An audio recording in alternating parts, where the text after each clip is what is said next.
तब कौमी कराने के एजाज में हम सब लोग करें।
Now I request the President of the Institution of Engineers Pakistan, Engineer Dr. Javed Sultan, to come over here and give his welcome address to us.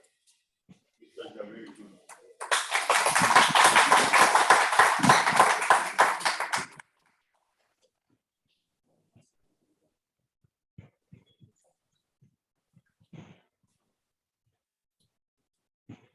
Honorable guests, ladies and gentlemen, Assalamu alaikum. I feel so pleased that we have all gathered together here to celebrate World Environment Day. We have spared from our precious times, busy time, some moments that we can spend together and give a serious thought as to what we are doing to our body. and what is the environment is doing to us. There are quite a number of speakers, as I have observed, who will be talking to us, and will be listening to them. It's very healthy sign that people think about all this and they express their views. And this is kind of an intellectual force, that is growing. And we think of the situation, and this intellectual force can give us a consensus, as to where we stand with respect to environment and what we need to do, What they don't. what are the issues, and what is the way forward. It's the right time that we must devise the way forward. The way forward is facing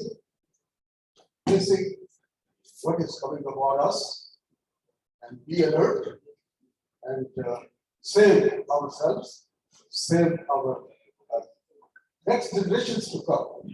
So this is a challenge of sustainability.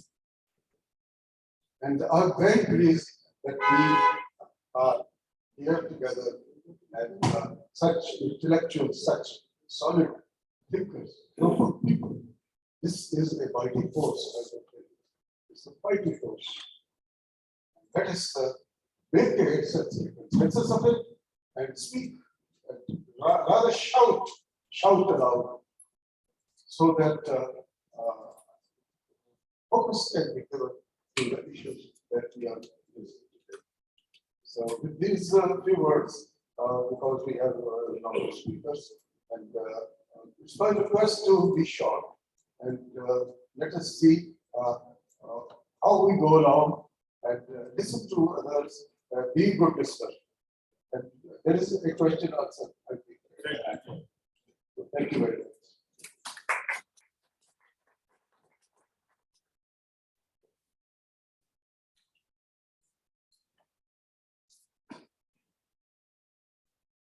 Regarding the technical papers and the technical session, so we will continue. Mr. Our engineer Rizwan will take over, and we will continue with the presentation talk.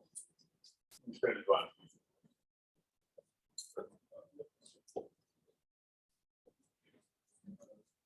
Thank you, Engineer Major for letting me this. Bismillahirrahmanirrahim. I am Engineer Mahmood Usman, and I work at the National Conservation and Research Committee, and I am a member of the Institution of Engineers of Pakistan.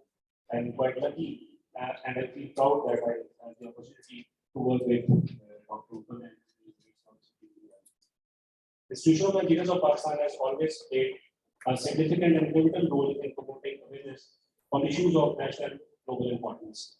Environment is a burning issue today, and all of our energies must be spent towards its preservation.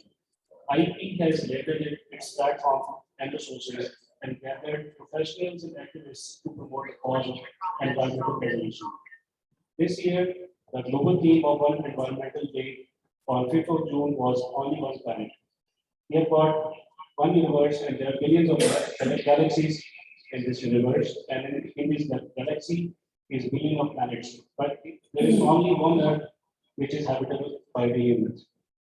Earlier, we planned to conduct this event on 5th June, which is the official day of the United Nations, to celebrate the World Environment Day. But we couldn't do it because it was Sunday, and the time with their families. And later on, we planned to conduct it on 11th June, but our sister organization, Pakistan Dairy Congress, was conducting the event on the same day. So we decided to celebrate this event on the day, that is 18th June. Ladies and gentlemen, Earth is at present is the only habitable planet. Man is on the hunt and search for further living space. But in this conquest, our planet is being ignored. We are all aware of the environmental hazards that we face today. We need to focus all our efforts on saving the planet from the environmental catastrophe. We need to adopt climate change Take effective measures that mitigate the climate change our lifestyles, harvest wastewater, move towards sustainable food source, conserve the resources, switch to clean and renewable energy, use bicycles for commuting, use public transport and electric vehicles, install rooftop solar panels, punish the environmental pollutants, and use environmental friendly materials. We need to shift to sustainable practices and move to a circular rather than linear economic model. Ladies and gentlemen, banks have an important role to play in the preservation of the environment. Banks need to cut the financing of fossil fuel industry and need to invest in eco-friendly businesses. We have inherited a healthy planet from our ancestors, and we need to pass on a healthy planet to our coming generations. There lies a great burden and responsibility on us, and that's why we are gathered here today. And we need to pass on the safe and healthy planet to our generation. Institution of Engineers of Pakistan has contributed and active role in Now, we will start with the technical session. We have a very distinguished panels and we'll invite them one by one to speak on their topics. To begin with, I'll invite Colonel Mumtaz, who is online with us and joining us from England. And he'll present on the topic of theme of World Environment Day 2022, that is only one Earth. Colonel Mumtaz, please.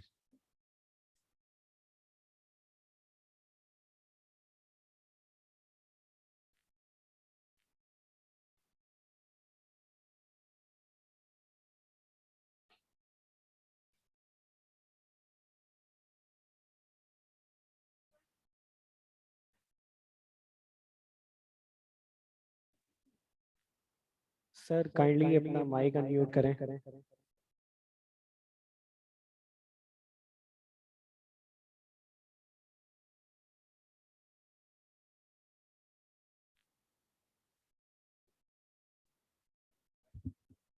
Sir आपने video of कर दिया, अपना mic जो है unmute करें.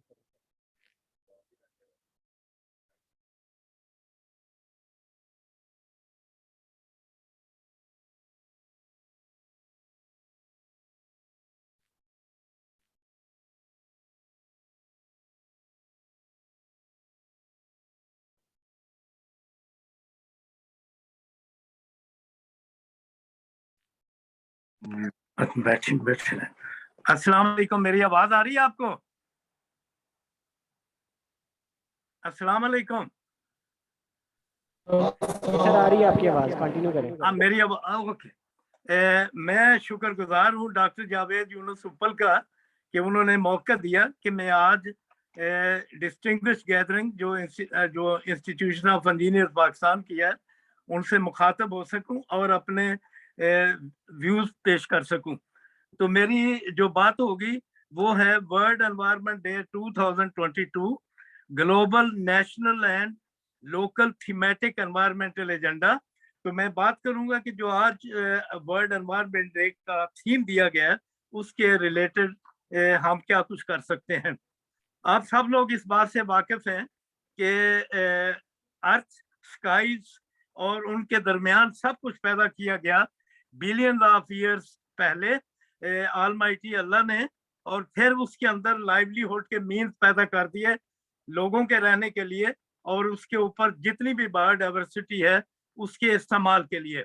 सो उसके ऊपर जो चाहे जानवर रह रहे हैं चाहे परिंदे हैं उन सब के लिए और इंसानों के लिए अल्लाह ने उनके रहने के लिए बंदोबस्त कर दिया. सो इसका मतलब ये है कि अल्लाह ने हमें नेचर भी दी, नेचुरल रिसोर्सेज भी दिए और इंफ्रास्ट्रक्चर भी दिया कि हम इंसानियत यहाँ पिल सके और उसके साथ साथ जो दूसरे चरिंद और परिंद हैं जो कि ऑलमाइटी अल्लाह की फैमिली है उनको भी हम अपने साथ ले सके. इस मकसद के लिए अल्लाह ने जमीन और जो जितने भी स्काईज और उनके दरमियान है सबका कंट्रोल इंसान को दे दिया. चाहे इंसान मुसलमान है या मुसलमान नहीं है, उन सबको अल्लाह ने अपना स्टीवर्ड बना दिया, अपना खलीफा बना दिया और ये अमानत दे दी कि वो प्लेनेट अर्थ को प्रिजर्व करें और उसके जो रिसोर्सेज हैं उसके ऊपर अल्लाह ने जो पैदा किए हैं, अल्लाह ने प्रोवाइड किए हैं, उनको भी प्रिजर्व किया जाए। आप सब लोग जानते हैं कि अल्लाह ने काउंटलेस यूनिवर्सेस बनाई है, हमारी तो एक यूनिवर्स है और उस यूनिवर्स में कई गैलेक्सीज हैं और गैलेक्सीज में कई एक प्लैनेट्स और सोलर सिस्टम्स हैं। हमारा जो सोलर सिस्टम है वो सन, प्लैनेट्स जिसमें अर्थ है और जूनिपर और दूसरे प्लैनेट्स हैं, स्काईज, गैलेक्सीज और दूसरों के साथ मिलके बना है। ऑलमाइटी अल्लाह ने इस जमीन पर हमें रहने के लिए पानी भी दिया, एनर्जी भी दी और उसके अलावा नेचुरल रिसोर्सेज भी दिए ताकि हम उनको इस्तेमाल कर सके और अपनी नस्ल को आगे बढ़ा सके। ये जो कुदरत ने हमें जमीन दी है ये कॉमन सोर्स है, जिस तरह आसमान कॉमन सोर्स है, ये सबके लिए मुश्तरका है। ये वन अर्थ है, वन स्काई है, सबके लिए, चाहे वो अल्लाह के अकाम पे चल रहा है नहीं चल रहा, ये सबके लिए है। चाहे वो किसी भी रिलीजन से ताल्लुक रखता है, किसी भी इलाके से ताल्लुक रखता है, ये उसका फर्ज है कि वो इस प्लेनेट की हिफाजत करे।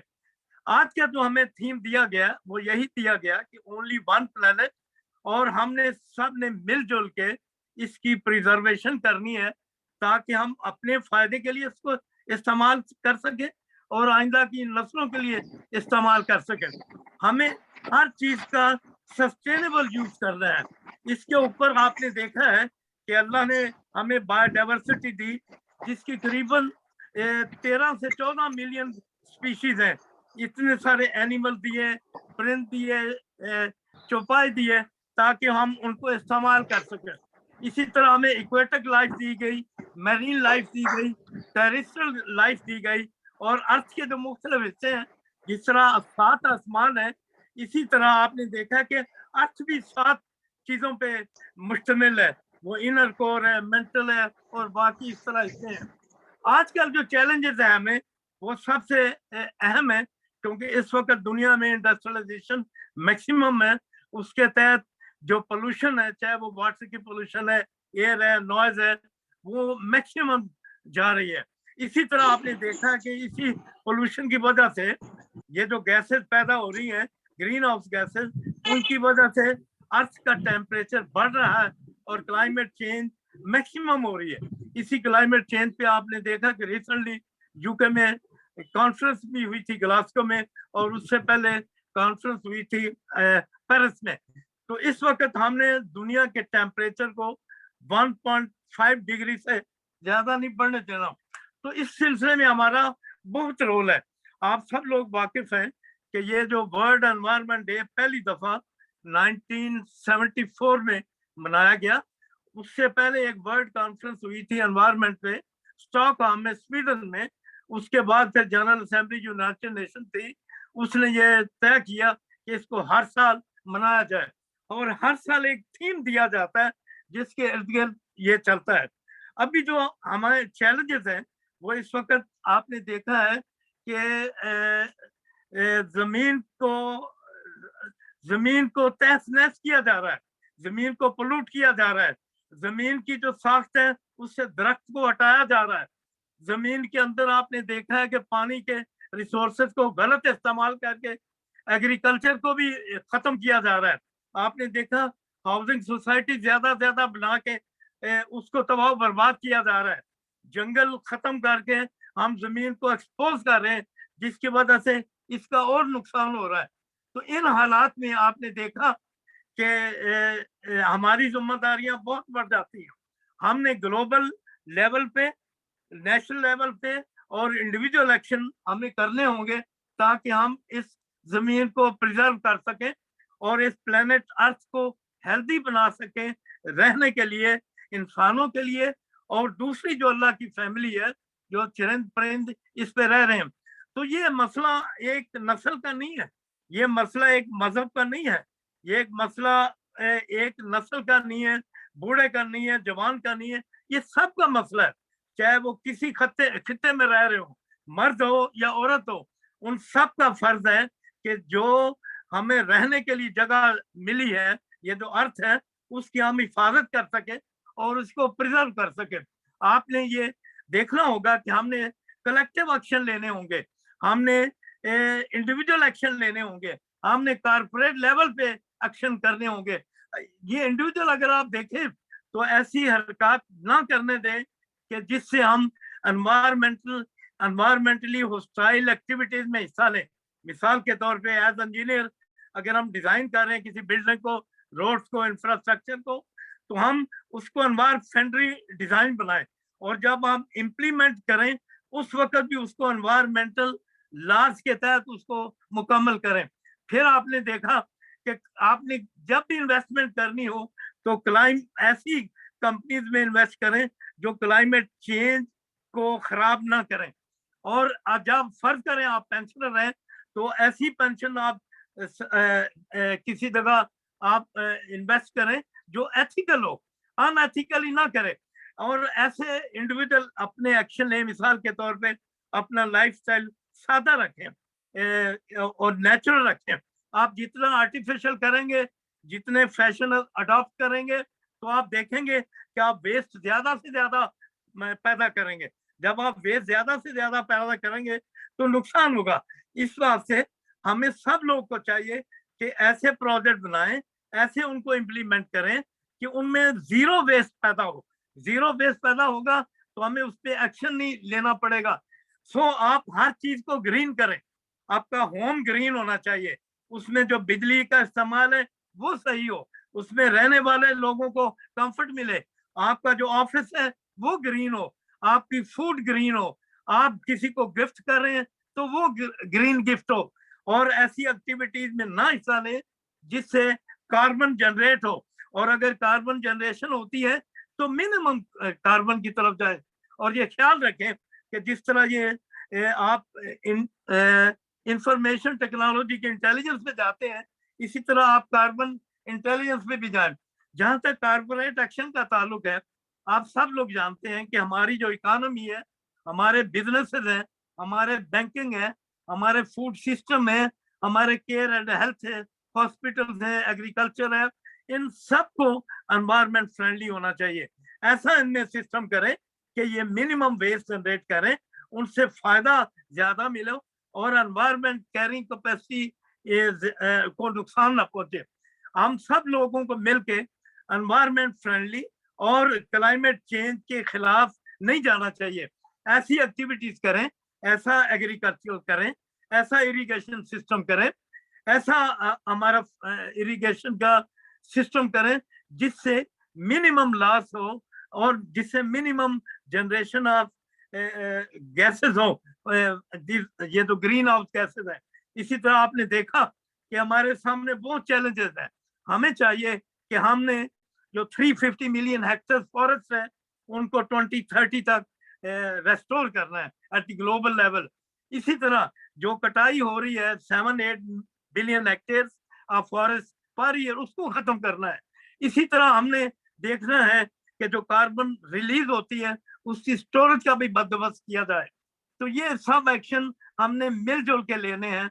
हमने अपनी हैबिट्स को, चाहे वो नेशनल हैबिट्स हैं, चाहे वो लोकल हैबिट्स हैं, इंडिविजुअल हैं या बिजनेस में हैं, तो इस सिलसिले में हमें चाहिए कि सोसाइटी के सारे हिस्से, जिस तरह हमारा अदारा अपना institution of engineer Pakistan, Pakistan engineering council, Pakistan engineering congress, इन सब का बहुत रोल है कि हम we are the builders of the nation. अगर हम बिल्डिंग अच्छी बनाएंगे, इंफ्रास्ट्रक्चर अच्छा बनाएंगे, हॉस्पिटल एनवायरमेंट फ्रेंडली अच्छा बनाएंगे, तो हम मौजूदा नस्ल के लिए भी अर्थ को प्रिजर्व करेंगे और आइंदा नस्लों के लिए प्रिजर्व करेंगे। आप ये ध्यान में रखें कि जमीन के इस्तेमाल से, जमीन के इस्तेमाल को हमें बताया गया है कि बंजर जमीन को भी काश्त करो और उसकी मलकियत लोगों को दो ताकि ज्यादा से ज्यादा काश्त हो और इससे पॉवर्टी एलिवेशन हो। इससे जो सस्टेनेबल डेवलपमेंट गोल्स है वो हम अचीव कर सकें और इससे एनवायरमेंटल प्रोटेक्शन हम इससे हासिल कर सकें। ये सब कुछ उस वक्त मुमकिन है जब हम हर लेवल पे हार्मनी आपस में करेंगे, आपस में मिलजुल के सोच समझ के पॉलिसी बनाएंगे, सोच समझ के प्लानिंग करेंगे और फिर उस तरह एक्शन प्रोग्राम बनाएंगे, उनको इम्प्लीमेंट करेंगे। हमारे सिलसिले में बदकिस्मती ये है कि हमारे प्रोफेशनल्स के अलावा जो सोसाइटी के दूसरे हिस्से हैं, खास तौर पे हमारी जो लीडरशिप है वो इस तरफ तवज्जो नहीं दे रही। तो अगर हमारी लीडरशिप इस तरफ तवज्जो नहीं देगी तो दूसरे लोग भी ज्यादा तवज्जो नहीं देंगे। इस वास्ते हम सबका फर्ज है उनको भी एक्टिवेट करें। हम जो लोग इंटेलिजेंस हैं, इंजीनियर्स हैं, डॉक्टर्स हैं, हम लोगों को सोसाइटी को मोबिलाइज करना होगा। हमें चाहिए कि अपनी लीडरशिप, जो पॉलिटिकल लीडरशिप है, उनको भी सेंसिटाइज करें ताकि कलेक्टिव एक्शन हो, ट्रांसफॉर्मेटिव एक्शन हो और हम इस अर्थ की प्रिजर्वेशन कर सकेंगे। If we don't preserve the earth, this means we are creating facade on this earth. And you know, this facade in any shape is not at all liked by the nature, and the nature will punish if we don't adopt it. We are lucky that during the last tenure, we had this celebrated this World Environment Day also here by Pakistan, as it is being hosted by Sweden this year. We had also hosted, and we had shown to the world that we are climate friendly, we are environment friendly people, and we look after the environment. Just imagine that we planted a number of billions of trees in Pakistan, and people are quoting this example in their global agenda as well.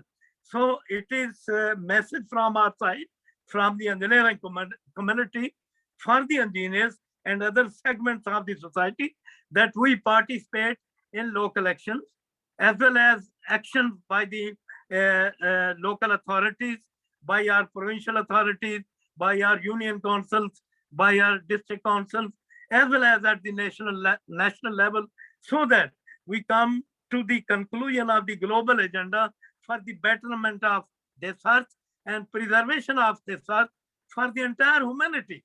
Particularly, it is our responsibility. It is our responsibility not only as human beings, but also as stewards of Almighty Allah on this earth, and also particularly peoples of faith and religion. They are more responsible for preservation of this earth. And our Holy Prophet had given so many sermons, so many talks, so many beautiful sayings on the subject for the preservation of the trees, water, and not going against the pollution of these natural resources. And the Holy Book, the Holy Quran, is full of so many environment-friendly verses that Almighty Allah at every step said for the preservation of nature and natural resources. With this, I come to the end of this small talk. Very kind of you for this patient hearing.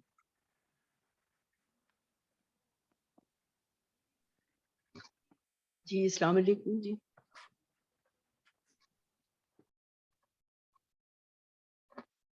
Joining us online from Islamabad.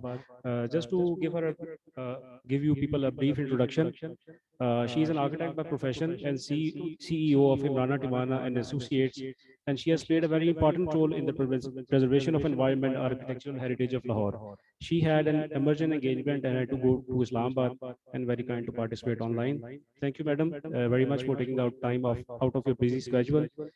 She will speak on sustainability of our planet. Madam Imrana, over to you, please. जी अस्सलाम वालेकुम जी। Bismillahirrahmanirrahim. Thank you so much. I would first like to thank President IEP, Dr. Javed Uppal Saab, the Secretary General IEP, Amir Zamir Khan Saab, my distinguished colleagues and guests. It really is an honor and a privilege to be part of a discourse which today has become critical to the extent that it is now a survival, not only of the ways of living that we indulge in, but also saving the planet.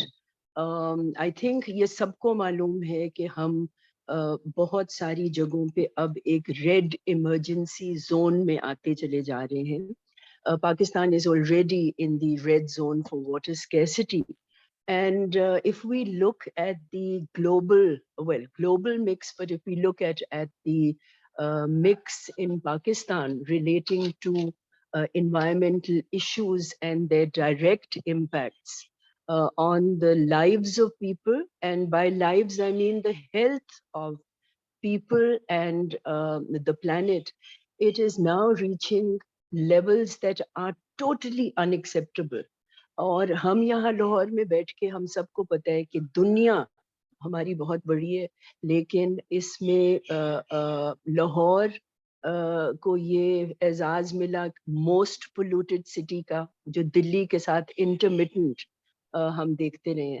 And this really, makes you stop to ask that we have had wonderful laws and policies and institutionalized so many good things. And mashallah, is hall mein और जो सुन रहे हैं, we have no dearth of expertise that can take us beyond the borders of knowledge. And yet, why do we still suffer from a lack of implementation, with regard to environmental concerns? And I'm sorry, I will not be making my whole presentation due to shortage of time, but I would just like to share some thoughts with you, which I hope can lead to some positive interventions and collaborations and inshallah on ground results. ये team effort होते हैं जी, ये एक बंदा कभी नहीं कर सकता.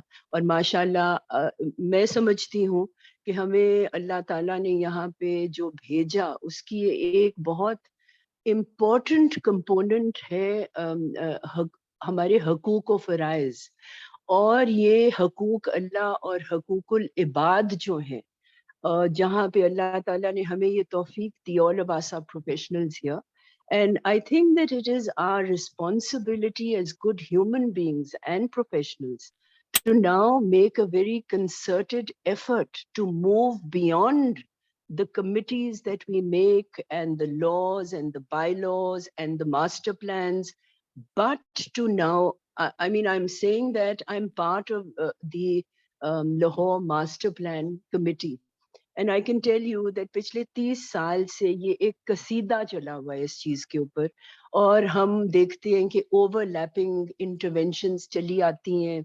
There is no compliance, and while these laws are being made and remade, we see irreversible degradation to the city, to the environment, and to the people. So I think that I would urge each one of us here to think of innovation and entrepreneurship, where we can find new ways to address the issue.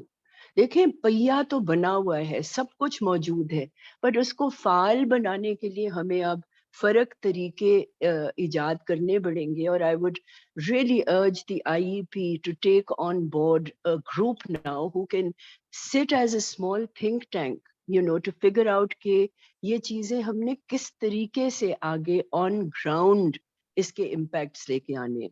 So after having said this, मैं 2-3 चीजों की बात करूंगी जी. हमें पता है हमारे मुल्क में 6 से 9,000 गालिबन मेगावाट का शॉर्टफॉल है बिजली का. If we look at our energy mix, हम देखेंगे कि 30% तकरीबन हमारा कोल से है, 30% एनर्जी ये हमारी फर्नेस ऑयल और प्लांट से आती है. कोई मेरा ख्याल है 10% अगर हम थोड़ी सी हमारी आती है इससे सोलर एनर्जी से. बट हैविंग सेड दिस, हमारी टोटल रिन्यूएबल्स पाकिस्तान में सिर्फ 10% हैं.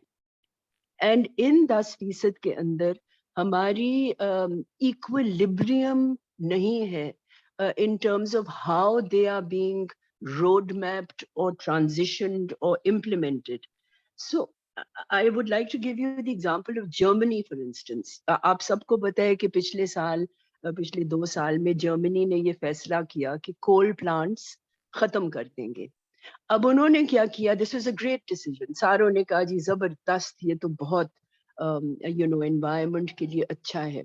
But you know what happened as a result? Because they did not make a transition roadmap, they were then forced to get a gas from another country, oil from another country, jahan se unki bijli aani thi. They ended up using, harming the environment much more than the harm that coal was producing. So यहाँ ये सारी बातें, जब मैं renewable की बात करती हूँ जी, पहली चीज हमारी जो base, there are two things, base load substitution. उसके लिए ये बहुत जरूरी है कि हम उसकी कोई सही substitution देखें. And this should, renewables must be divided then into two parts, where जो हमारे घरेलू, हमारी सोलर एनर्जी घरों में, छोटे कारखानों में, ये अलग लग सकती है, और हमारी base substitution must go into other areas which can be several, hydro में चले जाएं, पर इसकी हमें टेक्निकल वो इसकी इंटरप्रिटेशंस देखनी है. But before we do that, we need to subsidise and incentivize this process, ताकि हमें economically feasible switch over criteria और plan मिले यहाँ पे. We need to invest in carbon capturing technologies, in carbon audits. We need to look at the cross-cutting impacts of water and air and energy and just about everything, you know, that overlaps. We know कि लाहौर का, there is a verified report जी कि लाहौर का जो सब ये जो पानी है हमारा aquifer, it is completely toxic, it is carcinogenic. And हम जितने फल और सब्जियां जो गाय घास खाती हैं, और वो पानी जो या हडियारा ड्रेन से लगता है या नीचे से टॉक्सिक पानी से आता है, ये एक साइकिल चेन बन जाती है ऑफ एक्सट्रीम टॉक्सिसिटी.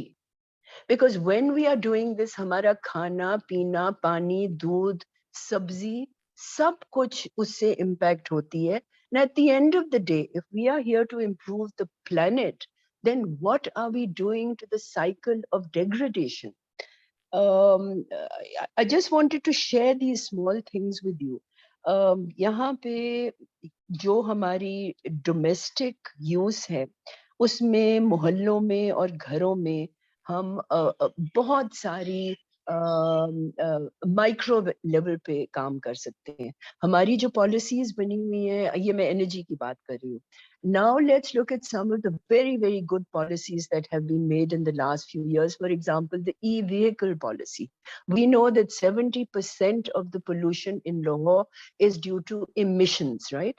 ये emissions आपके रिक्शे, गाड़ियाँ, आपकी small industry, factory, urbanization, जहाँ शहर इतने बढ़ गए कि आप महमूद बूटी की तरफ जाएं तो you will see so many cottage industries and other industry, furnace, वहाँ पे मीथेन भी निकल रही है, ये भैंसें भी हैं, फैक्ट्रीज भी हैं. तो ये एक urbanization का भी बहुत बड़ा इशू है, where we need to limit our cities and we need to define, जैसे हमारी SEZs हैं, the economic zones, इसी तरह हमें अपनी zones and secondary and tertiary cities को भी define करना है. But e-vehicle का मैं आपको एग्जांपल दूं, जबरदस्त पॉलिसी है, यू नो, वो आ गई है, इट इज बीइंग इम्प्लीमेंटेड, और टैक्स सब्सिडी भी थी गाड़ियों पे. बट आपको ये मालूम है कि लाहौर से इस्लामाबाद आप एक ई सपोर्टेड व्हीकल में नहीं ट्रैवल कर सकते, because there are no charging stations anywhere. अब हमने सुना है कि वो आ रहे हैं Aahista Aahista.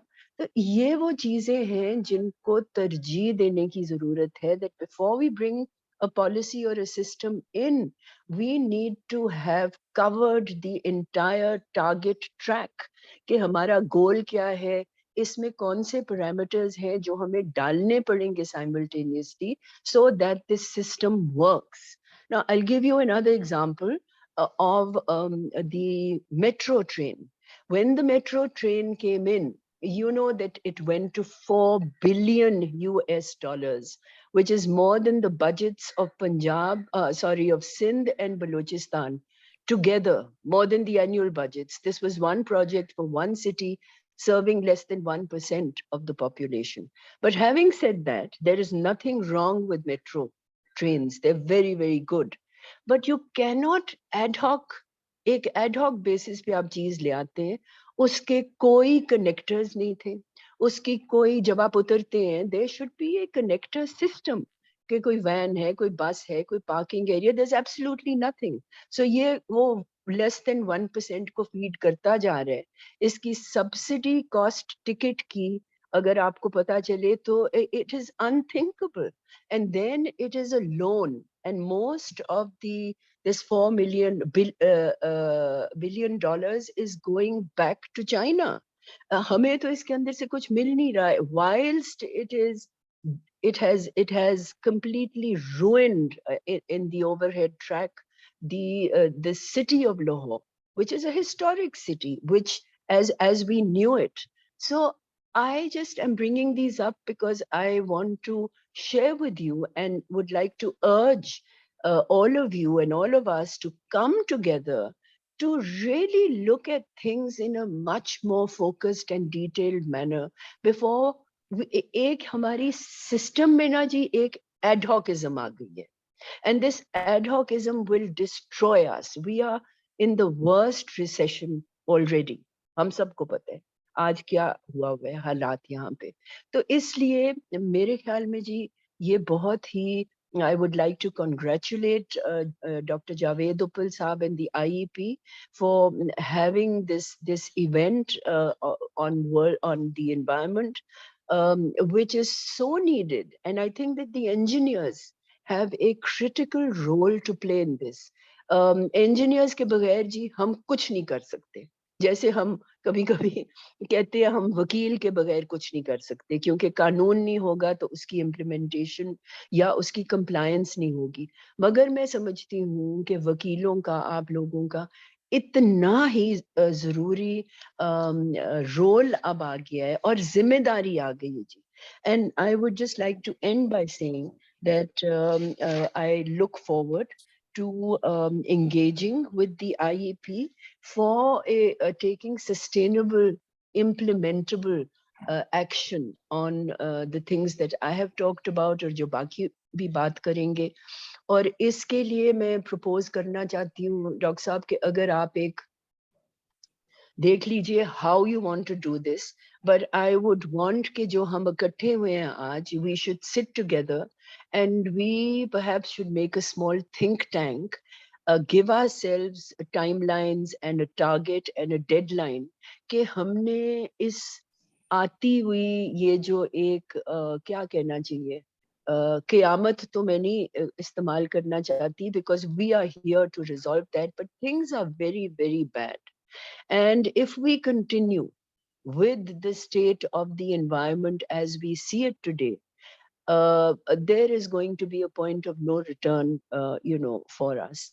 But I'm very positive and I feel कि जो काम हम कर चुके हैं, जो हमारी policies हैं, let us take them on at the highest level, both federal and provincial, with the help of your institute, our other concerns, and a network of organizations with focal people who can then come together to alleviate the distress जो कि हम इस वक्त आपको पता है लाहौर में traffic congestion इतनी ज्यादा हो गई है कि एक जगह से दूसरी जगह जाना बहुत मुश्किल हो गया है.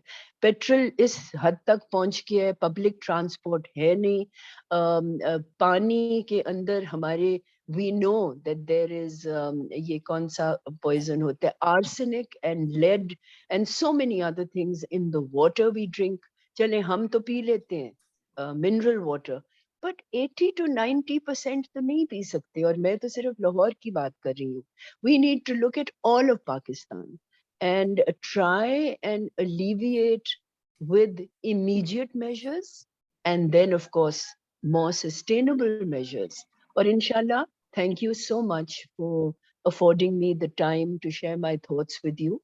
And I look forward to a serious professional engagement with you. Thank you so much. A round of applause for Madam Khan. Thank you very much for inviting us to your thoughts.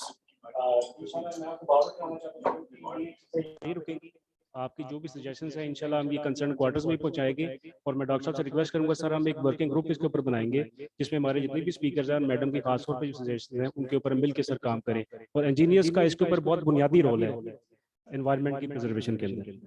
Now I'll invite Dr. Suhail Naqvi to please come on stage and deliver his lecture. Dr. Naqvi is head freshwater program at WWF Pakistan, and he will speak on water development resources situation in Pakistan. Thank you. Thank you.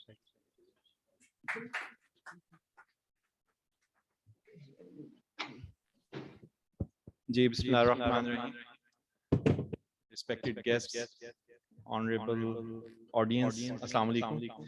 It's an honor for me to present. By profession, I'm also engineer, so I'm humbled that mashallah se sare esteemed speakers and learned people are sitting here. So I'll be just discussing only few points. पहले engineer Mumtaz साहब ने बड़ा अच्छा बताया, president साहब ने बड़ा अच्छा बताया, मैडम इमराना ने, so I try to not repeat that, but जिस तरह से द थीम है वर्ल्ड एनवायरनमेंट डे का only one earth, 50 years before जब ये फर्स्ट टाइम ये हुआ था, the theme was the same, like first time world environment day जब था तो before 50 years again the theme was the same, only one earth. So after 50 years right now this is the same thing. Sorry,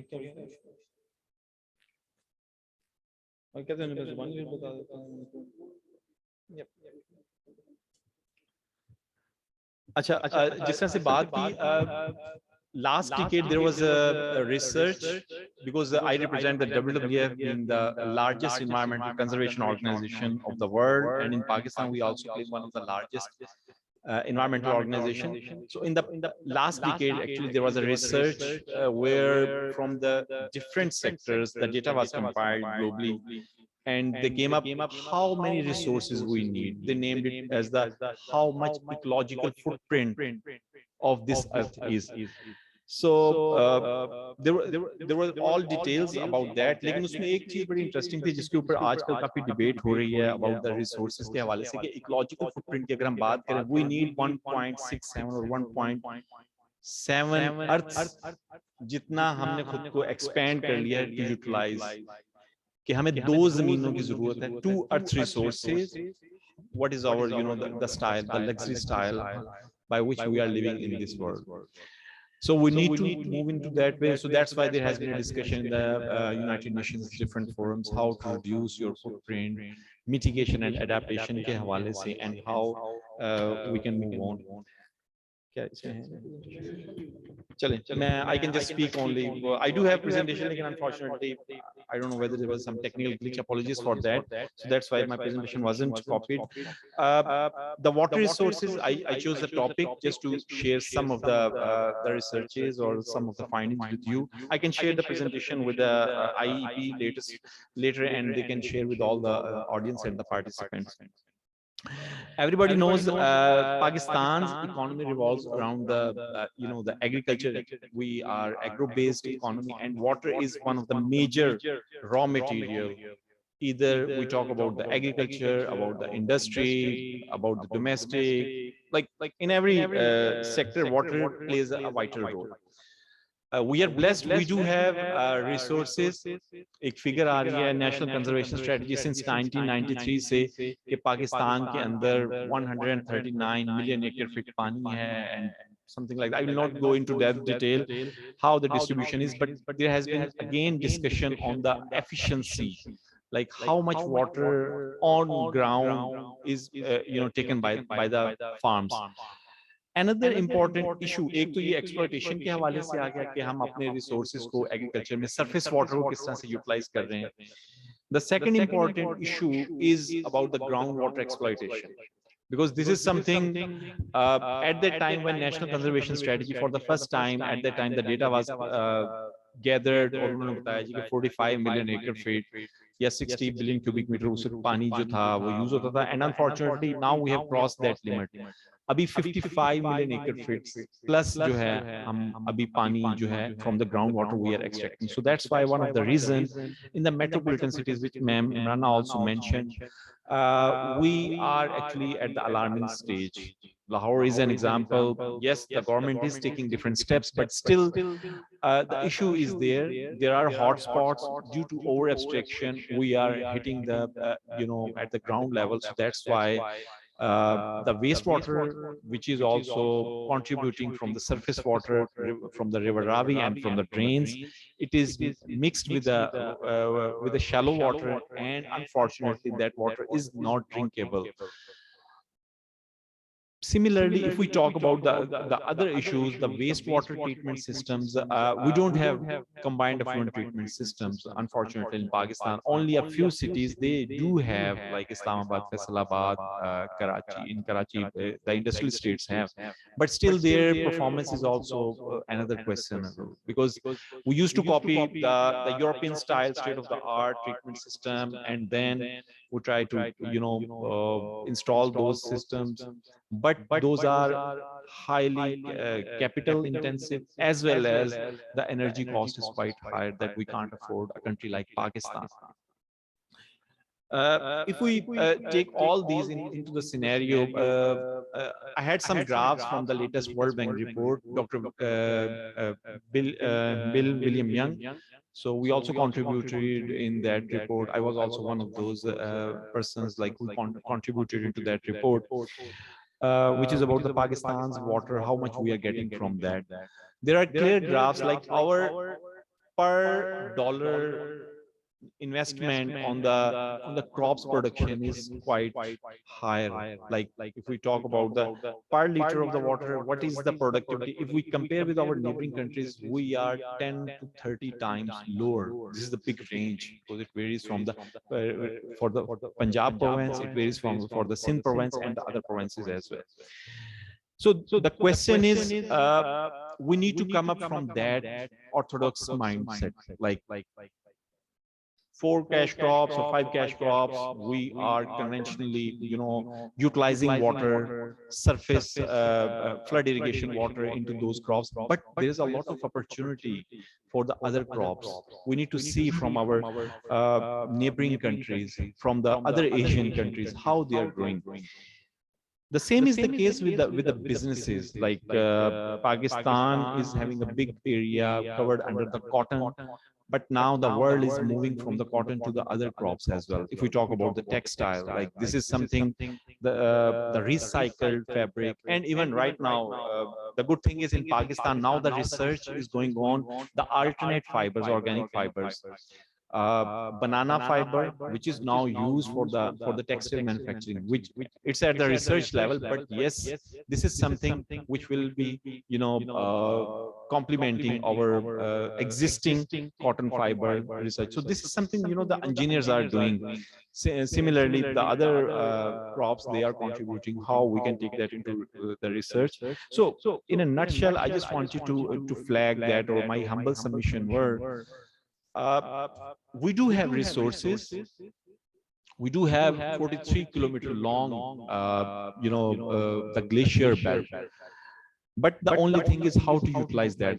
There has been debates in the past, and on the World Environment Day, on the World Water Day, World Water Week, every day. But now the thing is, I do agree, there were suggestions in the previous presentation, we need to come up with some of the solid steps, though those are only just the baby steps. A group banale, working group, came up with some of the solid recommendations. That recommendations could be taken forward. Like these are 1 to 2 areas where all the experts they agree and then move on with that. I can quote a few examples here. Flood water, urban flooding is nowadays a big issue. So we started work back 4 to 5 years back with different experts, institutions, and we actually established a small partnership, which named Citywide Partnership for the Water Stewardship. Corporates, businesses were also part of that partnership, and after the consensus by the groundwater working group, by the irrigation people, by the engineering university professors, we adapted an approach how to conserve that water. Either it's in the form of the rainwater harvesting system, either it's the recharge well, or the reuse of the ablution water system. For the water treatment system, we introduced another technology, which was actually a baby of the NIPG, another federal institution, the wetland, the constructed wetland, floating treatment wetland, which is actually to treat the wastewater as well as the heavy metals at the surprising level. So this is something at the pilot scale. Those kinds of the initiatives are on ground, and now we are looking forward to replicate that in the other forums as well as in the different communities, because this is something Pakistan needs: sustainable, economical, homegrown solutions. We do have, mashallah, say, very brilliant brains. The only thing is just to, break that ice and take that kind of the risk. So WWF always welcome that kinds of initiatives. We do have experience, and we are looking forward in that way. Another project at the last, I'll be excited to share, like we are working with the Ministry of Climate Change, Ministry of Water Resources, on one of our flagship project, which is the Recharge Pakistan, which is actually how to tackle the flood water, which is the integrated flood management in the floodplains by the storage system, as well as to connecting it with the ecology and the aquatic systems already existing, which have been deteriorated in the past. So this is something on which we are working. And again, thank you very much to all of you. These were a few submissions from my side, and looking forward to hear your suggestions and the other speakers. Thank you.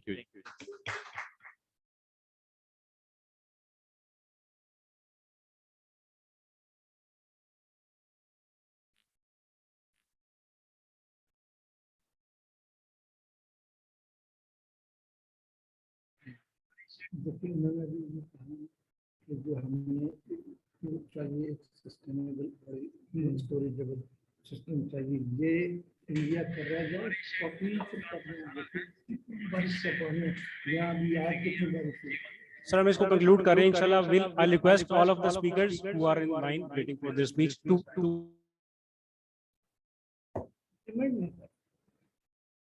I'll invite Dr. Asim to come on stage, please.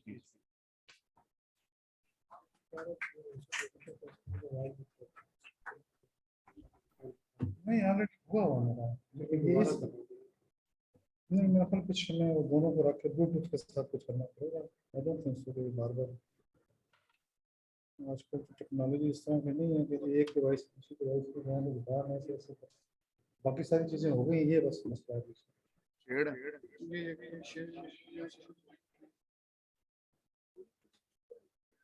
Director है मेरे पास IT के number से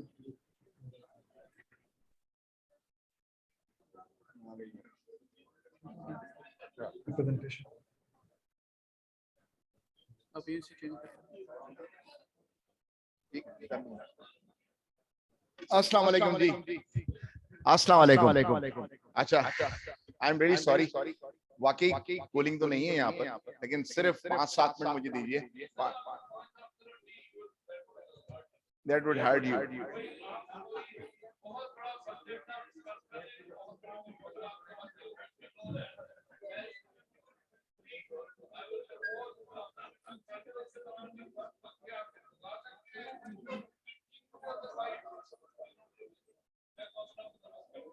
बहुत शुक्रिया sir.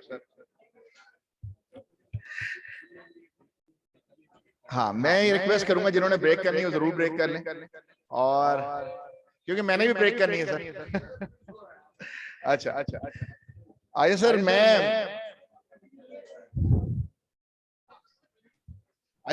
एक request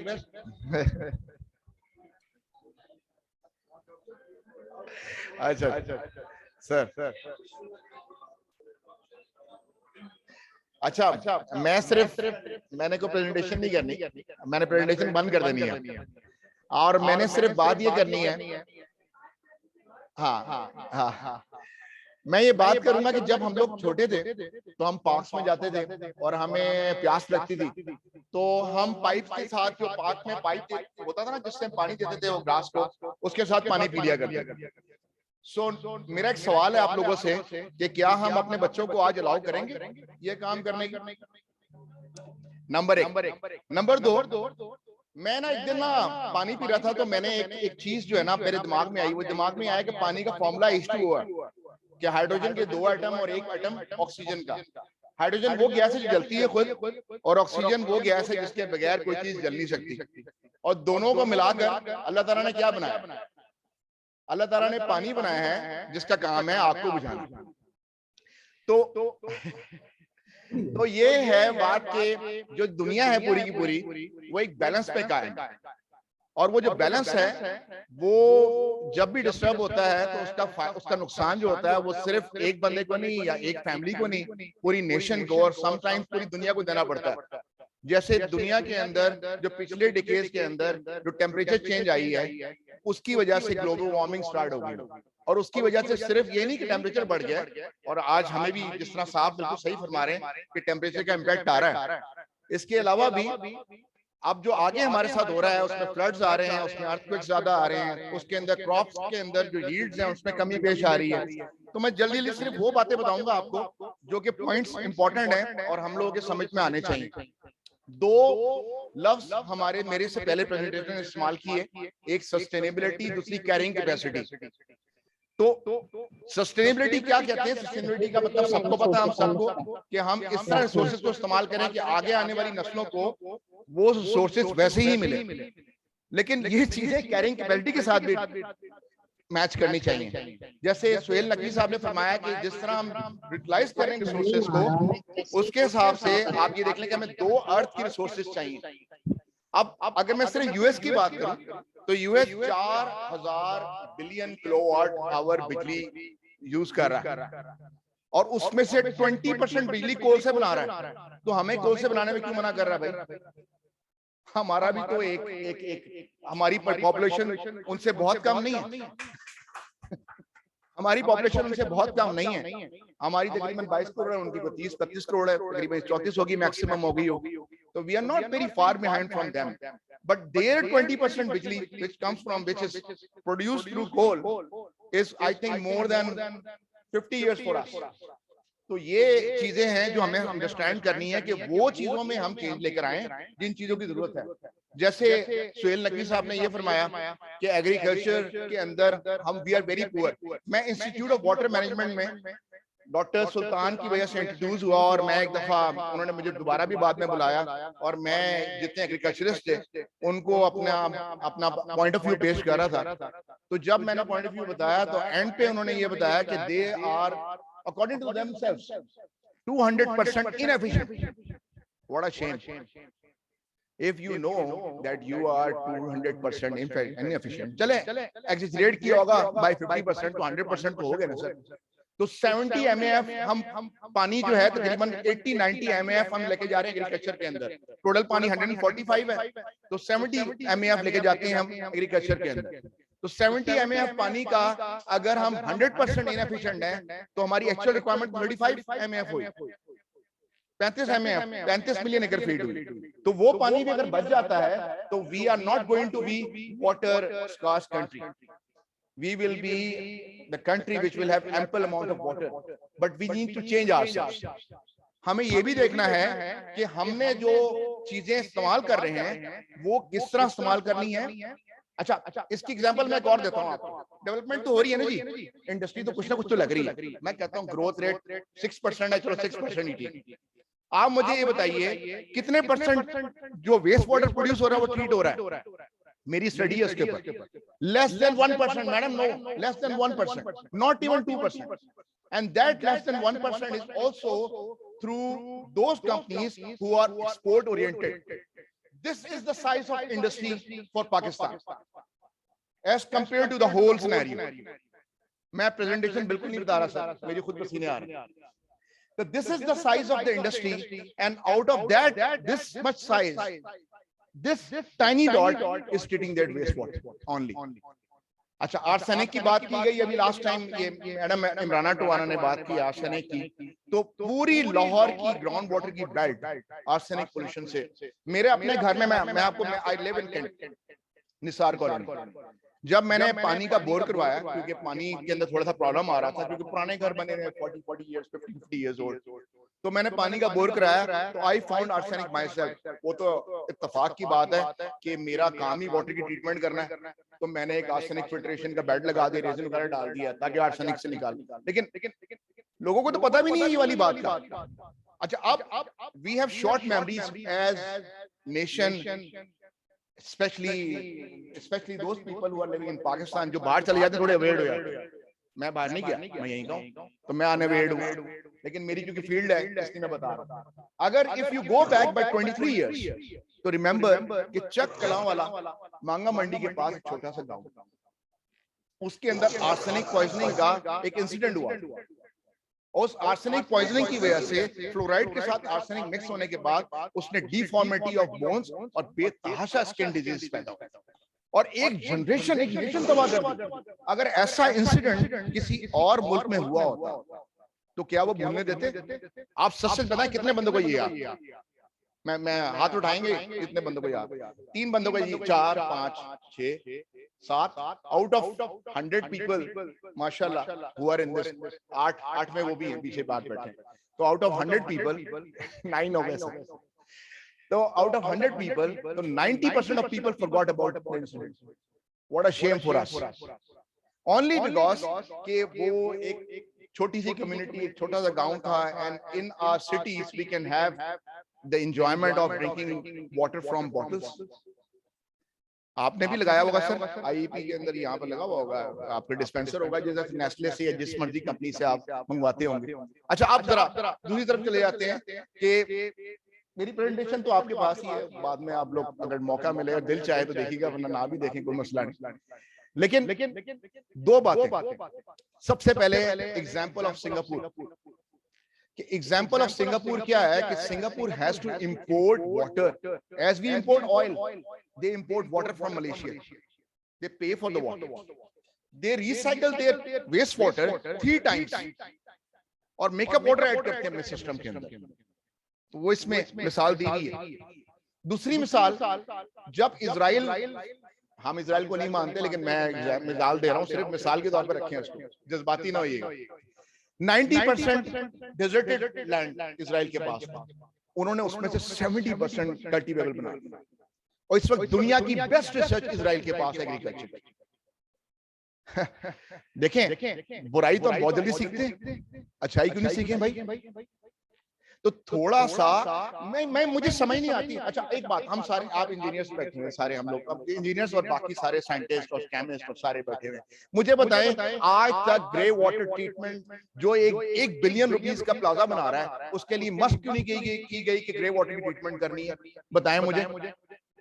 क्या building code में लिखा हुआ है कि जो कमोड का पानी है वो अलग ट्रेन के साथ अलग टैंक में स्टोर होगा और बाकी पानी अलग टैंक में स्टोर होगा? किसी ने बनाए 2 टैंक अंडरग्राउंड? क्यों नहीं सर? सवाल ये किया जा रहा है आपसे। And then why are we celebrating this day then? Why? If we don't care, we should not. ये क्या बात है? या तो हम ये चीजें जो हम समझते हैं, क्या आप मुझे बताएं, मैंने कोई ऐसी बात बोली जो आपको नहीं पता थी पहले? बताएं sir. Did you know anything जो कि मैंने कोई नई बात बोल दी है? No, we know that very well. तो ये जब तक हम एक अच्छा, ये बहुत अच्छी एक पीछे इमरान टवाना ने भी, सोहेल नकवी ने भी कहा कि एक ग्रुप बना दें। भाई ग्रुप बनाए, लेकिन उस ग्रुप की जो फाइंडिंग्स हैं, जो सॉल्यूशंस हैं, जो रिक्वेस्ट हैं, जो सजेशंस हैं, उसको किसी फोरम पे भी पहुंचाए ना। फिर एक सिर्फ कार्रवाई करने का तो फायदा कोई भी नहीं है सर, आप यकीन मानिए। आई एम रियली कंसर्न्ड कि what will happen to our future generation. परसों मैं बड़ा परेशान हुआ, उसकी वजह ये हुई कि पेट्रोल के प्राइसेस बढ़ 265 रुपए एक हो गई वगैरह।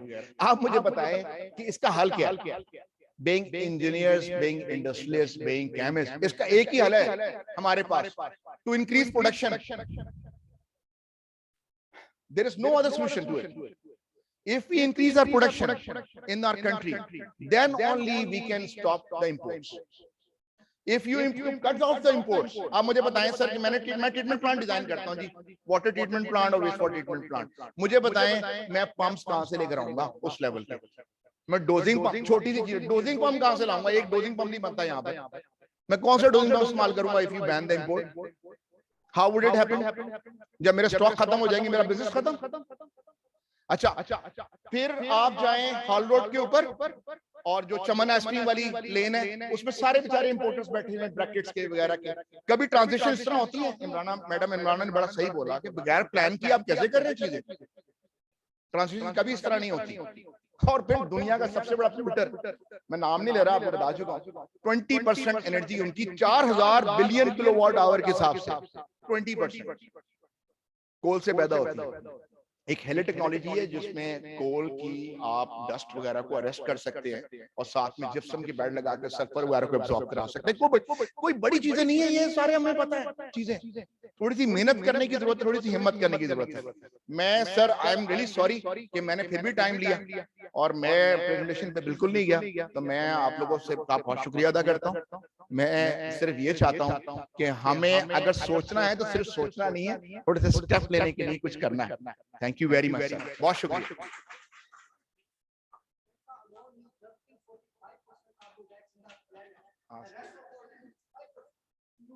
सर लास्ट बंदे ने जब अपना इस तरह की बात की थी, उसकी हुकूमत चेंज हो गई, तो हमें ये बात नहीं करनी।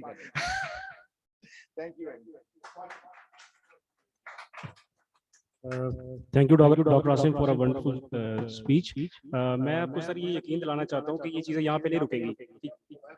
जी सर, ये चीज़ें यहाँ पे नहीं रुकेंगी। डॉक्टर जावेद यूनुस उपल साहब की सरबराही में इंशाल्लाह will notify committee, a working group, जो कि इस पर डेलिब्रेशन करेगा और ये एक रिपोर्ट के फॉर्मेट में सारी प्रोसीडिंग है या इनकी जो भी डेलिब्रेशंस होंगी ये कंसर्न क्वार्टर पे इंशाल्लाह जाएंगी, यहाँ तक नहीं रहेंगी। और मैं आपको बताऊँ मुल्क के जो हालात हैं इस वजह से हैं कि जो बाबू लोग ऊपर बैठे हैं, ब्यूरोक्रेट, इंजीनियर नहीं है डिसीजन मेकिंग में। आप ये डिसीजन मेकिंग इंजीनियर को देख, मुल्क के हालात बदल जाएंगे।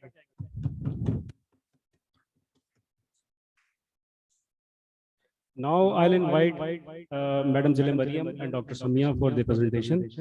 Just to give a brief background, Dr. Samia Saif is a PhD in environmental sciences and she is working for the betterment of environment for the last 16 years. She worked as environmental specialist with ADB and Asian Infrastructure and Investment Bank. Her area of specialization is environmental monitoring, risk assessment, and environmental audits. Dr. Zile Mariam is a PhD in life sciences from Punjab University and her domain of expertise is environmental toxicology. She is currently managing director of ISP Environmental Solutions. Madam, please.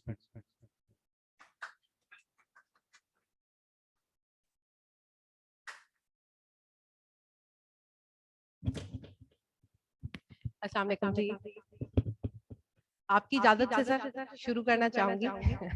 What ever जो भी sir, बिजली ना पानी पर दिल तो पाकिस्तानी, दिल है पाकिस्तानी।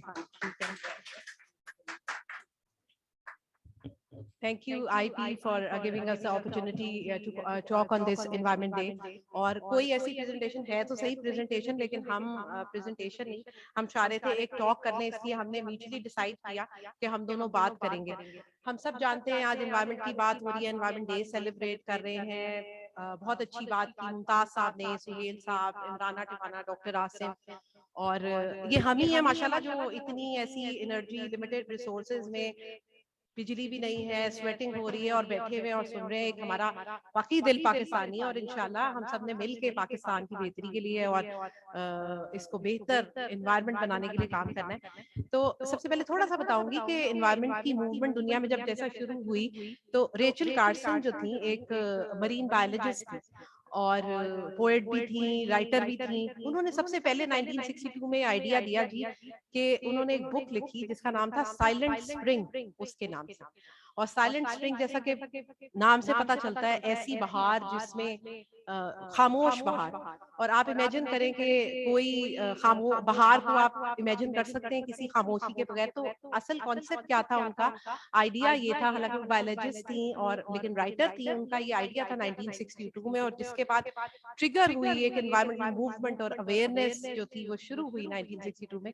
वो ये था कि जो उस वक्त बहुत ज्यादा केमिकल यूज बहुत बढ़ गया था, तो उन्होंने उसके ऊपर बात की कि ये जो केमिकल यूज है, DDT का इस्तेमाल उस वक्त बहुत ज्यादा हो रहा था। तो जब ये बहुत ज्यादा केमिकल यूज का इस्तेमाल बढ़ जाएगा तो क्या उसका इम्पैक्ट होगा। उन केमिकल, वो जो पेस्टिसाइड्स और वो यूज कर रहे थे क्रॉप्स पे और अपनी वेजिटेशन के ऊपर, उसका ये इम्पैक्ट हुआ कि उससे बर्ड्स और एनिमल की जो पॉपुलेशन थी वो डिस्टर्ब होना शुरू हुई।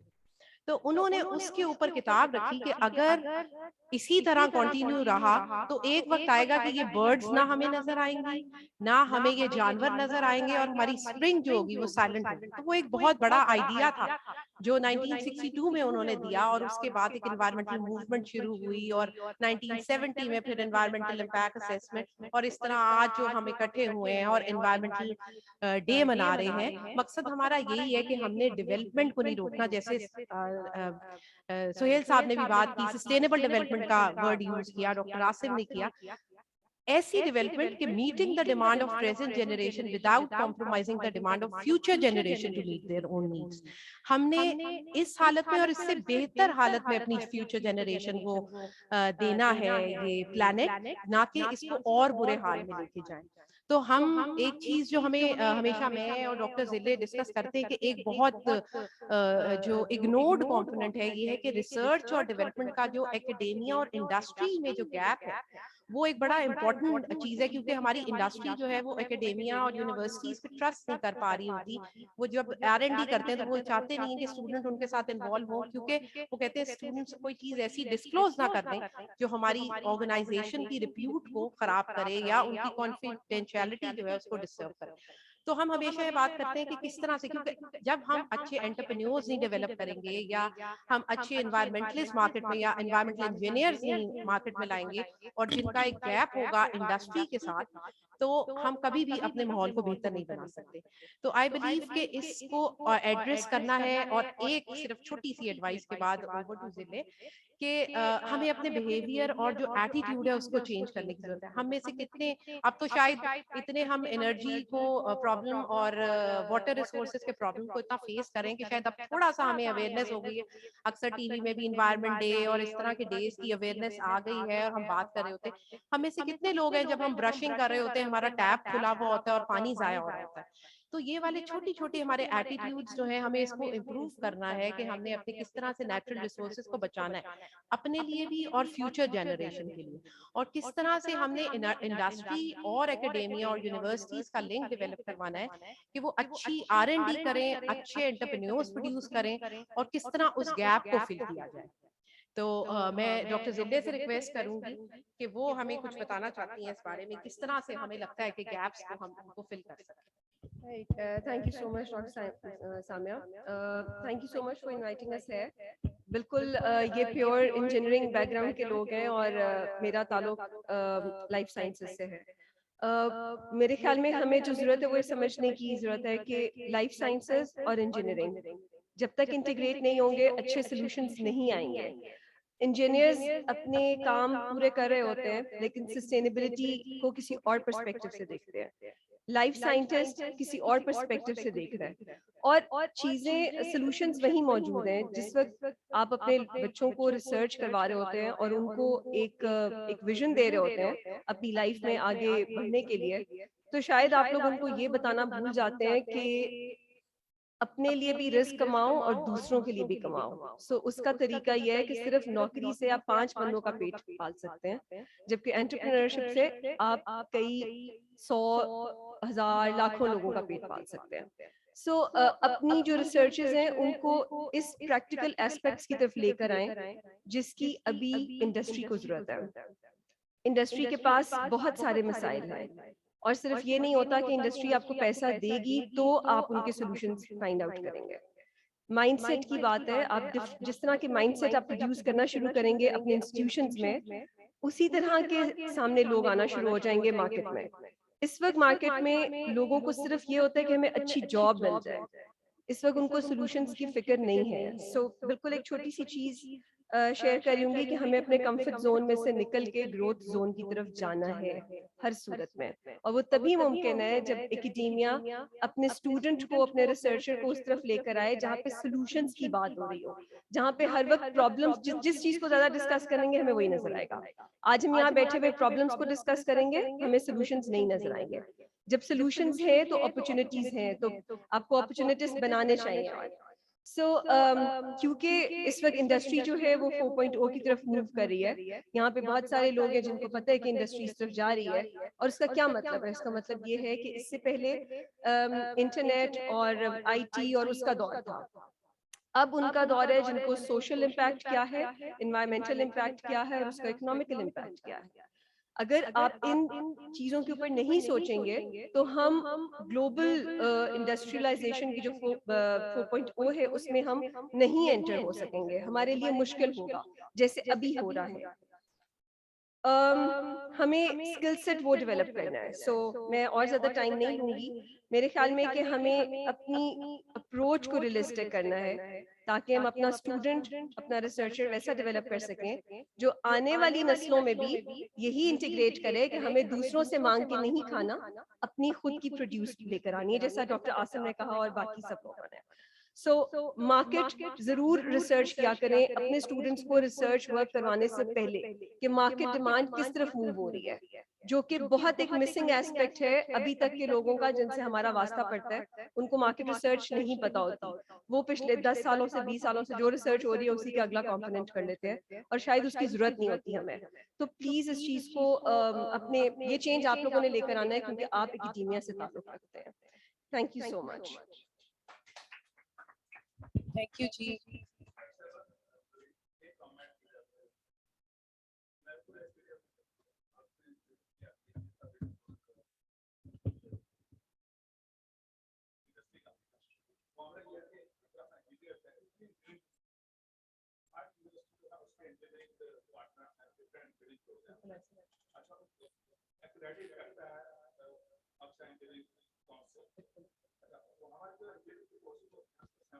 इंजीनियर्स क्यों चाहिए होते हैं और 30% है नॉन इंजीनियरिंग कोर्सेज।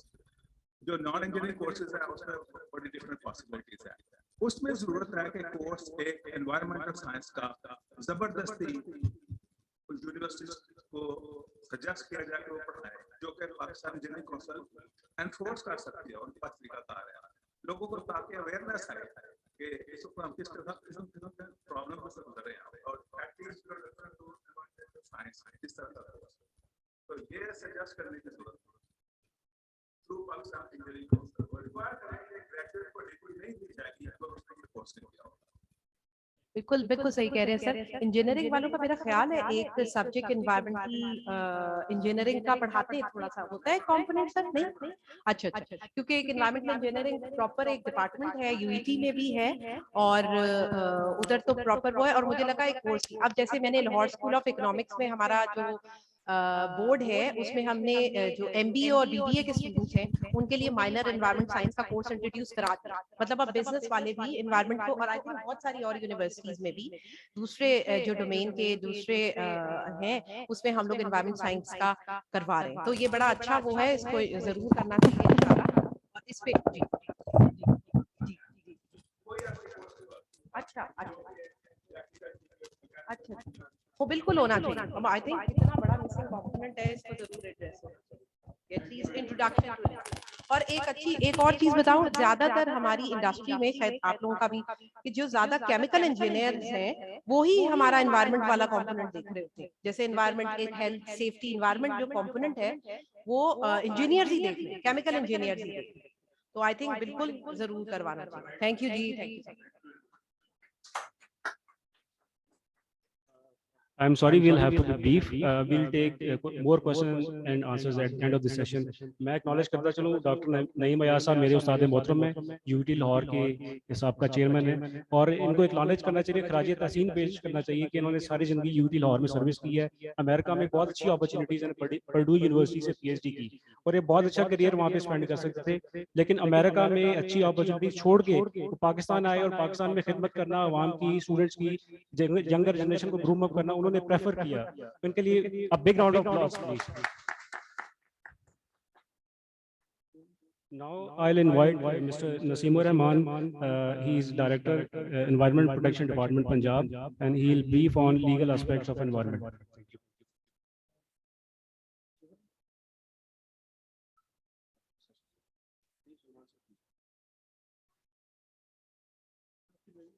नहीं सिर्फ बात जनाब उपल साहब वही साहब, ऑनरेबल फ्रेंड्स, बहुत बहुत शुक्रिया आप लोगों ने इनवाइट किया। मैं ज्यादा लंबी बात नहीं करूंगा, पहले क्योंकि काफी लोग इस वक्त काफी परेशान हैं गर्मी की वजह से। देखिए मेरी सिर्फ 2-4 छोटी छोटी गुजारिशात होंगी, क्योंकि आज मैं इंस्टीट्यूट ऑफ इंजीनियर्स में खड़ा हूँ और हमें एनवायरनमेंट में सबसे ज्यादा इस वक्त जो प्रॉब्लम आ रहा है, नंबर 1 तो ये है कि जब हम ट्रीटमेंट टेक्नोलॉजीज की तरफ किसी को लेके जाते हैं, इंडस्ट्री को या पब्लिक सेक्टर को, तो वहाँ एक बहुत बड़ा मसला आ रहा है, जैसे धुआं है, एमिशन में अब तकरीबन 3900 से ज्यादा बॉयलर्स इस वक्त मुख्तलिफ इंडस्ट्रीज में चल रहे हैं। इसी तरह स्टील की इंडस्ट्री है, फर्नेसेस हैं, स्टील रोलिंग मिल्स हैं और इस तरह की यूनिट्स हैं। तो हम उनको कहते हैं जी कि आप यहाँ पे एमिशन कंट्रोल सिस्टम लगाएं। उसमें बहुत सारे लोग अब कन्विंस्ड हैं, इस तरफ आना भी चाहते हैं, लेकिन प्रॉब्लम क्या आ रहा है? प्रॉब्लम ये आ रहा है कि क्या चीज लगाई जाए जो कि कॉस्ट इफेक्टिव हो, जो कि परफॉर्मेंस अच्छी दे।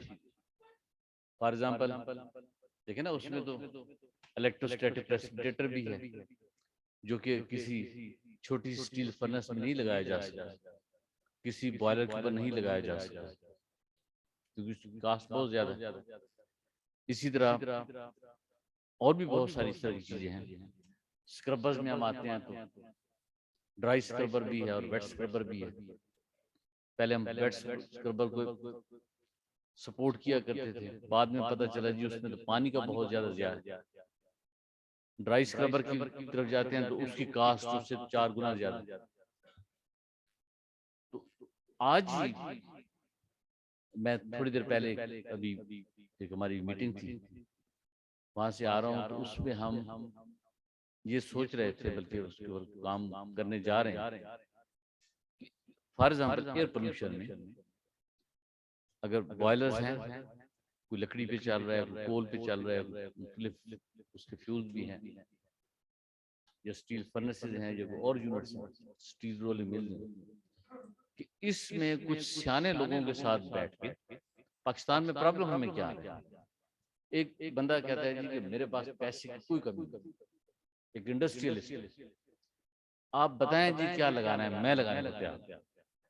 और अच्छी चीज कहाँ से मिलेगी? एमिशन कंट्रोल सिस्टम, जो कि आपके स्टैंडर्ड्स को मीट विद भी करे। लेकिन कास्ट इफेक्टिवनेस तो जाहिर है उसका पहला उसकी रिक्वायरमेंट होती है, तो हम बताने के काबिल नहीं होती उसको कि कॉन्फिडेंटली हम कहें कि जी फलां जगह पे चले जाएं, आप इस बॉयलर का फलां वाली चीज लगा लें, फलां वाला सिस्टम लगा लें, तो बिल्कुल आप को हम गारंटी करते हैं कि बहुत अच्छा होगा। तो इसी तरह अगर हम वाटर ट्रीटमेंट की तरफ आते हैं, चाहे वो म्युनिसिपल वेस्ट वाटर है, चाहे वो इंडस्ट्री का पानी है, पब्लिक सेक्टर में तो आपको पता है ये जो पानी का एरिया है, जो एयर एमिशन है, उसमें इतना बड़ा प्रॉब्लम नहीं है, वो हो सकता है और जल्दी हो सकता है और काफी इंप्रूवमेंट हुई भी है। लेकिन हमें कोई वायबल सॉल्यूशंस अगर मिल जाए, अगर engineering Congress, institute of engineers वो इसमें हमें सपोर्ट करें, तो हमारे लिए बड़ी आसानी हो जाएगी, क्योंकि हम रेगुलेटर हैं, हमें फिर उसमें इन्फोर्समेंट का हमें प्रॉब्लम नहीं है। लेकिन वायबल सॉल्यूशन हो, कास्ट इफेक्टिव हो, ज़ाहिर है किसी के साथ ज्यादती भी नहीं करनी, तो इसमें एक तो आपकी सपोर्ट चाहिए। नंबर 2 जो पानी का मसला है, फिर अगेन पानी का कोई प्रॉब्लम 54 टेक्नोलॉजी तो नेट पे पड़ी हुई, आप कहते हैं जी इनमें से कोई लगा ले। डिस्टिलरीज के साथ हमारी बात चली तो हमने कहा जी ट्रीटमेंट प्लांट लगाया, हमारा ख्याल था 4-5 करोड़ का लग जाता होगा ये ट्रीटमेंट प्लांट।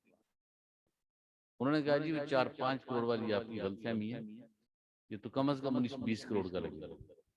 अब अगली स्टेज आई, 3 दिन पहले, चूंकि मैं सेक्रेटरी इन्वायरमेंट कमीशन की हूँ, जो इन्वायरमेंट कमीशन पाकिस्तान बना हुआ उसके सेक्रेटरी, उसके फोरम से हम डिस्टिलरीज एसोसिएशन के साथ हमने मीटिंग की उन्होंने कहा जी 20 करोड़ को भी छोड़िए, हम 24 करोड़ भी लगाने को तैयार हैं, लेकिन हमें बिल्कुल एक वायबल सोल्यूशन चाहिए। अगर आप सजेस्ट कर सकते हैं तो हम लगाने को तैयार हैं। जाहिर है एक इंडस्ट्रियलिस्ट ने जब 24 करोड़ रुपए खर्च करने हैं, तो जो लगाने वाला है उसके साथ कोई उसने एग्रीमेंट साइन करना है कि जनाब अगर मैं 24 करोड़ लगाऊंगा तो आप गारंटी देंगे कि ये नेशनल एनवायरमेंटल क्वालिटी स्टैंडर्ड जो प्रोविंशियल की स्टैंडर्ड है इसको मीट विद करेगा। वहां पे आके हमारा मैन्युफैक्चर भाग जाता है, तो वो 24 करोड़ फिर लगाने के लिए उसको प्रॉब्लम होता है। तो इंस्टीट्यूट ऑफ इंजीनियर्स, इंजीनियरिंग का जो आपके शोबे हैं, इंजीनियरिंग कांग्रेस, आप अगर इसमें भी हमें सपोर्ट कर सकें तो आपकी बहुत मेहरबानी होगी, क्योंकि यहाँ पे मैन्युफैक्चरर्स भी हैं, यहाँ पे टेक्नोलॉजी भी अवेलेबल है। पाकिस्तान में जो एक पब्लिक सेक्टर में खासकर जो प्राइवेट सेक्टर में सबसे बड़ा प्रॉब्लम क्या आ रहा है, वाटर ट्रीटमेंट स्पेशली, पैसे, फाइनेंशियल रिसोर्सेज। देखिए हम बीइंग रेगुलेटर एमडी वासा को एनवायरमेंट प्रोटेक्शन ऑर्डर पास कर देता कि जी आप विद इन 6 मंथ्स 1 ईयर आप पानी ट्रीट करके फेंक के दरिया डालें, और हमने किया ही 6 महीने में नहीं लगा सका।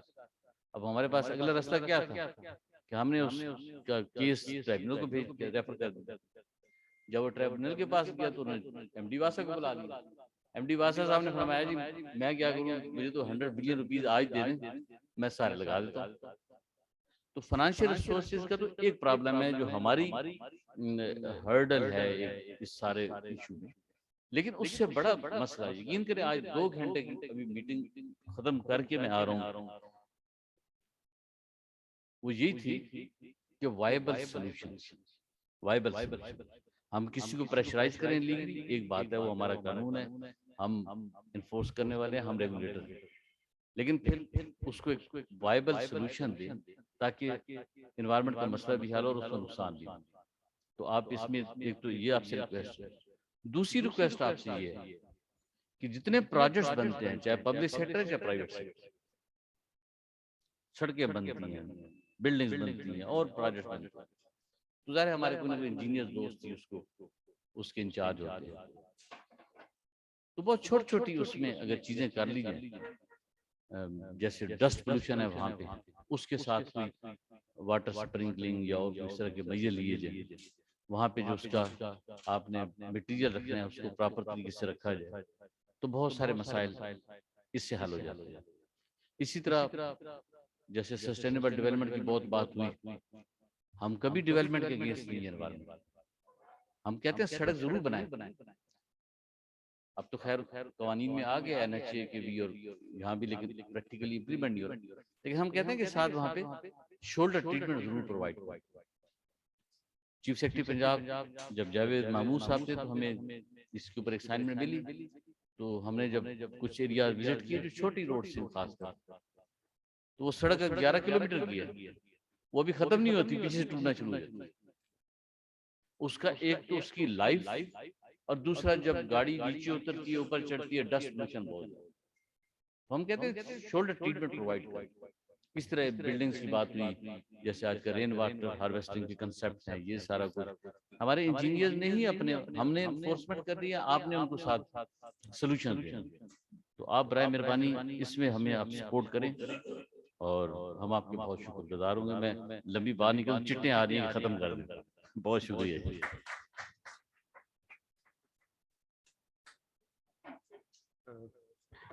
Thank you very much sir. As I have already said कि हम एक वर्किंग ग्रुप नोटिफाई कर देंगे और ये हम मिलकर हम काम करेंगे सर इंशाल्लाह। इंजीनियर्स आपको किसी भी फोरम पे आपको सर अकेला नहीं छोड़ेंगे, विल प्रोवाइड एवरी सर्विसेज। हमें को वर्ल्ड बैंक के एशियन बैंक के कंसल्टेंट्स की जरूरत नहीं है, हम हमारे ही जो इंजीनियर्स हैं वहाँ पे जाके सर्विस करते हैं और इन इदारों को स्टैब्लिश करने वाले भी पाकिस्तानी है। पाकिस्तान में टेक्निकल ह्यूमन रिसोर्स मौजूद है और इंशाल्लाह आईपी का प्लेटफॉर्म से आपको तमाम टेक्निकल एक्सपर्टीज इंशाल्लाह मिलेगी। Now I will invite doctor Sultan Mahmood to speak on the importance of environmental health. Doctor सुल्तान।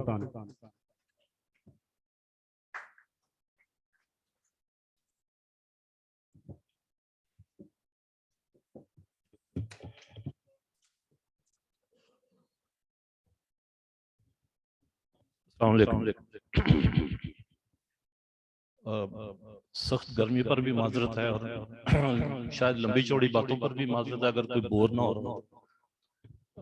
ये 20 साल से ज्यादा हो गए हैं मुझे मुख्तलिफ एनवायरनमेंट डेज पर आते जाते। जो स्टेट ऑफ एनवायरनमेंट है वो पहले से ज्यादा पॉल्यूटेड हो गई। हमारी उठक बैठक शायद बेकार जा रही है, तो इसलिए खुदा के लिए जो बड़े बड़े अफसरान, हमारे असातिज़ा, दोस्त, अहबाब, मुख्तलिफ कंपनियां, गवर्नमेंट, इन सब से दरखास्त है कि जैसे इमरान ने कहा कि कोई थिंक टैंक ग्रुप बना दे, और भी दूसरे दोस्तों ने यही बात की। मैं याद कर रहा था कि एक थिंक टैंक ग्रुप वाटर के ऊपर बना भी हुआ है, वो मसूद अली खान साहब का, शायद आपको याद हो, हम सब उसके मेंबर भी हैं।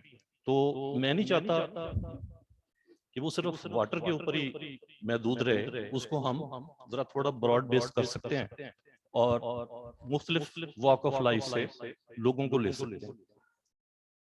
मैं फूड सिक्योरिटी एक्सपर्ट का ना शायद ज्यादती होगी, फूड सिक्योरिटी मेरा सब्जेक्ट है और मैं कोशिश नहीं करूंगा कि मैं इस लंबी चौड़ी प्रेजेंटेशन में जाऊं, मगर एक दो बातें जरूर मैंने चूंकि नोट की हैं तो आपके गोशगुजार करना चाहता हूं।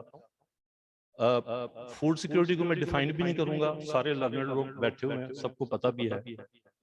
तो लेकिन कुछ इंडिकेटर्स हैं कि जिसको जरा देखना जरूरी है, और वो ये है कि फूड प्रोडक्शन है, आपकी इनकम कितनी है, टोटल एक्सपेंडिचर कितना कर सकते हैं, फूड के ऊपर कितना कर सकते हैं, शेयर कितना आपकी टोटल एक्सपेंडिचर का फूड के ऊपर है।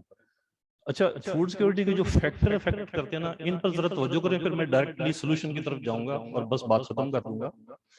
पॉपुलेशन प्रेशर नंबर 1 है, शायद बहुत कम लोग अब इसका जिक्र करते हैं, कर शायद थक गए हैं। और ये बड़े साल पहले 2012 में मैंने एक दफा पीसी में यंग फोरम पर ये बात की, तो बहुत उलमा ने मेरी क्लास ली ठीक ठाक, और मैं नहीं चाहता कि यहाँ के उलमा भी आज मेरी क्लास लें, लेकिन ये जो फैक्टर है ना पॉपुलेशन का, इसको सम हमें कंट्रोल करना पड़ेगा।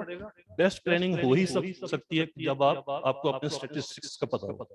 और वैसे मुझे यहाँ एक और बात भी याद आ रही थी कि किसी ने कहा कि गुलाम जो होते हैं ना वो प्लानिंग नहीं कर सकते। ये मैं फिर रिपीट कर रहा हूँ, इसको कोई सियासी सिनेरियो में ना लें। गुलाम जो है वो प्लानिंग नहीं कर सकते, इसलिए कि उनको तो दिया गया एक एजेंडा होता है जिसको उन्होंने पूरा करना होता है।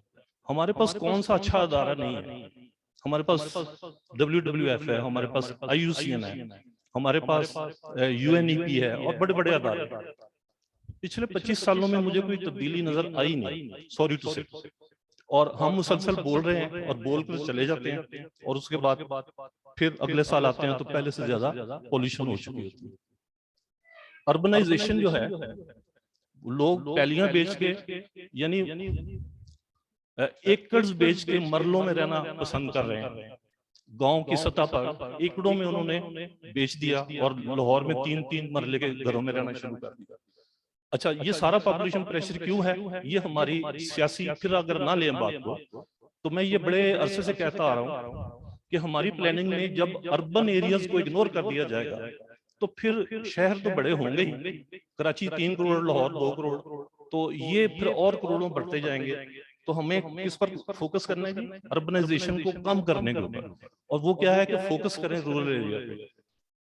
हमारा इरिगेशन पानी जो है कम हो रहा है, डॉक्टर आसम ने भी कहा, मोहतरम नकवी साहब ने भी कहा, और हमारा डिजीज लोड जो है दुनिया में इतना ज्यादा है कि मैंने एक अमेरिकन दोस्त से बात की, उन्होंने कहा यार आपके तो इतनी बीमारी नहीं है जितनी अमेरिका में है।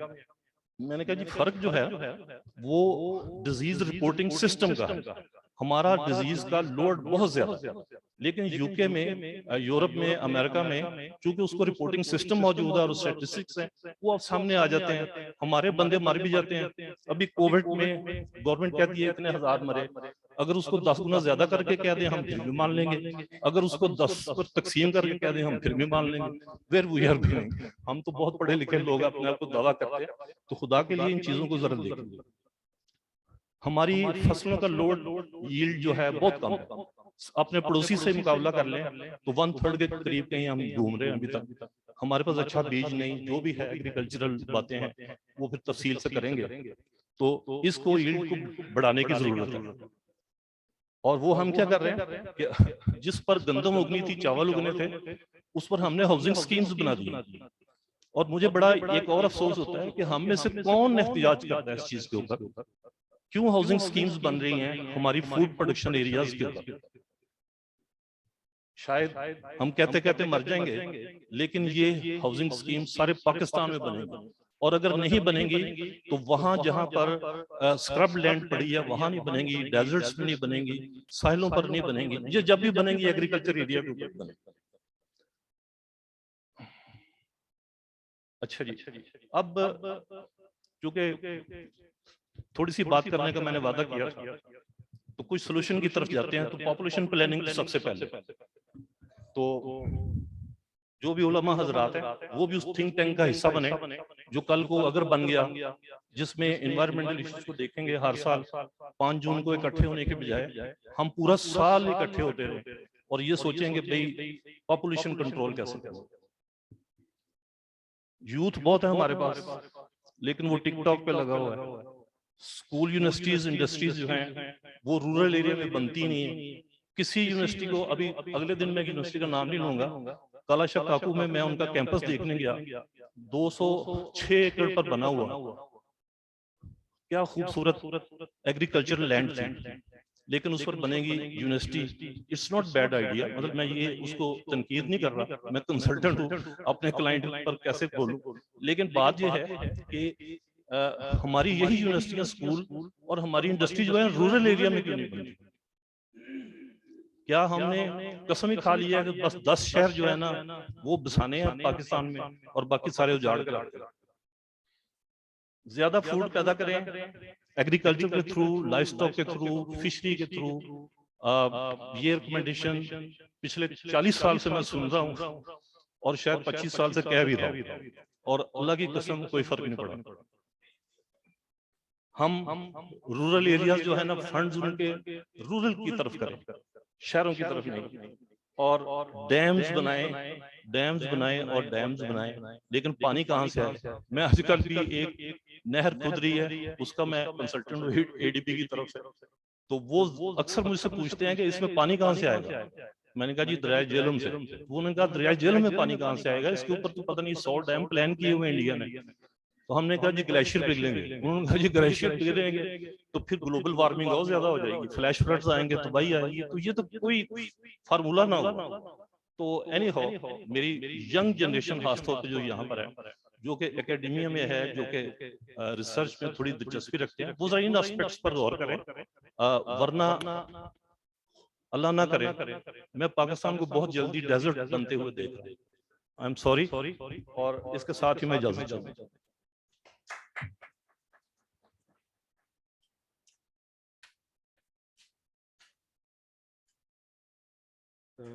Thank you, Dr. Saab, for your wonderful speech. Now I'll invite Madam Ambreen Waheed to come on the stage and please deliver her speech.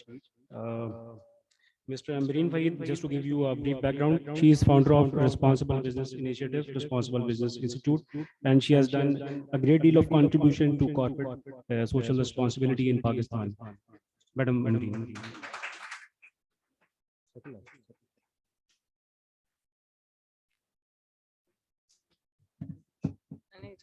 अगर थी भी तो अब नहीं है। अस्सलाम वालेकुम जी। क्योंकि मेरे इंस्टीट्यूट का नाम भी रिस्पॉन्सिबल बिजनेस इनिशिएटिव और रिस्पॉन्सिबल बिहेवियर इंस्टीट्यूट है, तो सारी रिस्पॉन्सिबिलिटी मेरे पर आ गई टाइम की भी, जो इतना सारा टाइम लोगों को हुआ है। तो I will be very short. बिल्कुल ना मैं टेक्निकल बात करूंगी, क्योंकि वैसे तो मैं यूईटी की पढ़ी हुई हूँ, लेकिन मुझे इंजीनियर माना नहीं जाता। I am a software engineer, तो सॉफ्ट लोगों को इंजीनियर नहीं मानते।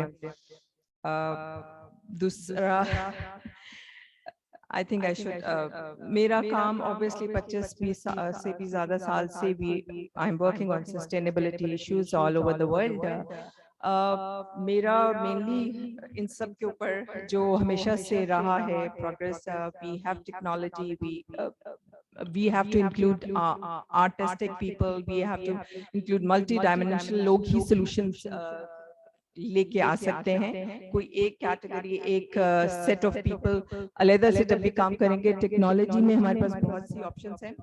तो गेटिंग बैक टू दैट, मेरा फोकस ये था कि हम इतने सालों से हर साल एक नया लफ्ज, एक नई थीम, एक नया डे का स्लोगन सुनते हैं, और मेरे ख्याल है अब हमें उस चीजों से निकल आना चाहिए। तो बहुत से बज़वर्ड्स के ऊपर even we are talking about कि ये साल वाटर का साल है, तो हर जगह पूरे हर गांव, हर जगह सारी कंपनियां फिल्टर वो वाटर प्लांट्स लगा देंगे जबरदस्ती जाके गांव में। तो वो हम इस बज़वर्ड्स से basically we have to go beyond buzzwords, क्योंकि ये हम कॉन्फ्रेंस कर रहे हैं जिसपे हम we are talking about one earth, जो कि बिल्कुल डिप्लीट हो रही है सबसे ज्यादा इस चीज की वजह से, इसके बाहर वाली चीज की वजह से। लेकिन फिर भी हम उसी कॉन्फ्रेंस में हम बड़े मजे से एंजॉय करें। And at a engineering conference जब हम इंजीनियरिंग में बैठे हैं, तो I am sure there nanotechnology और पता नहीं क्या क्या चीजें हैं, तो आई एम श्योर कि और कुछ नहीं तो एक इसी का कोई हल निकाल लें, पानी को सही तरह से पेश करने का। मेरा ख्याल है वो इसका बहुत बड़ा एक एंड होगा। सो दूसरी चीज ये थी कि सॉरी, दो खवातीन मेरे अलावा दो और खवातीन ने बात की, इमराना और जिले मरियम, जो मैंने रिकमेंड किया था दोनों नाम।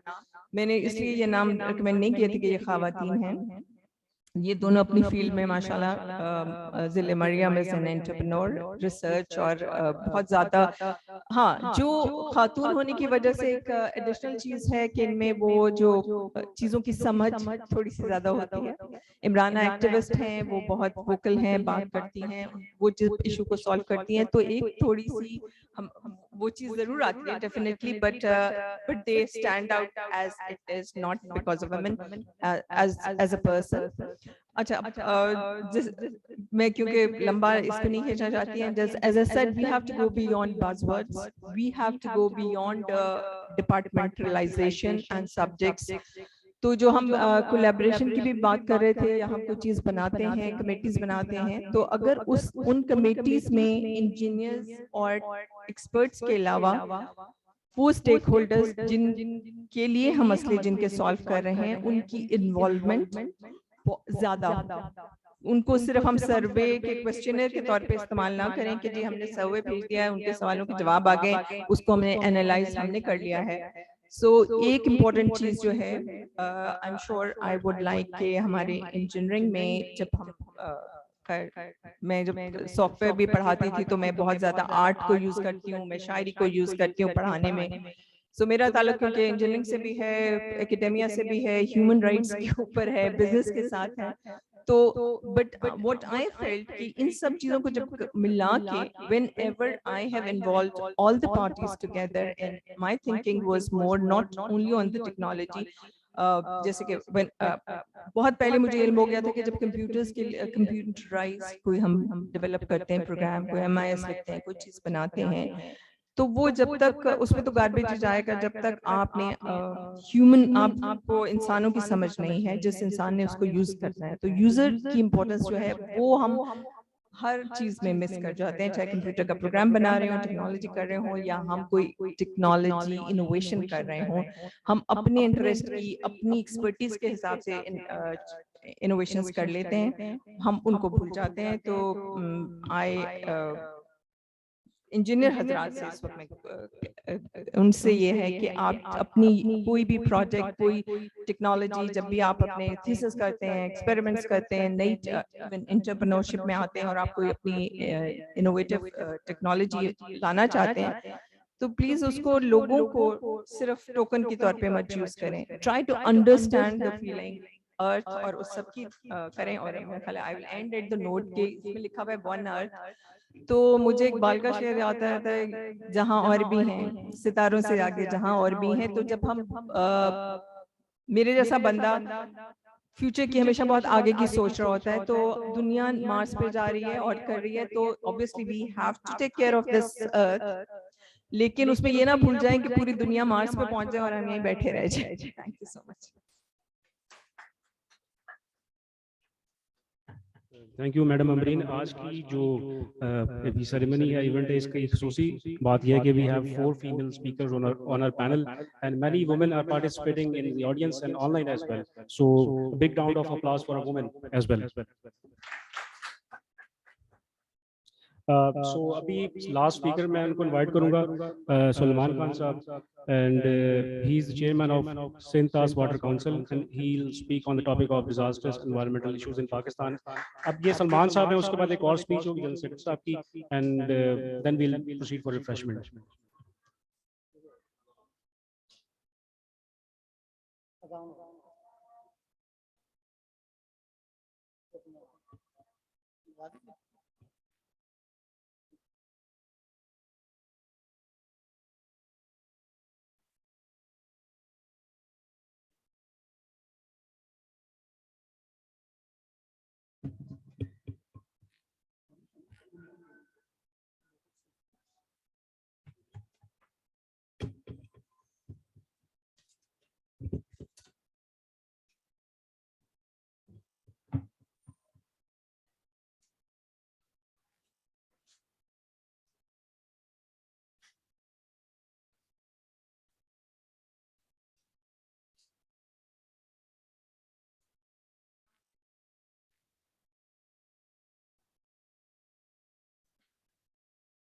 नहीं अभी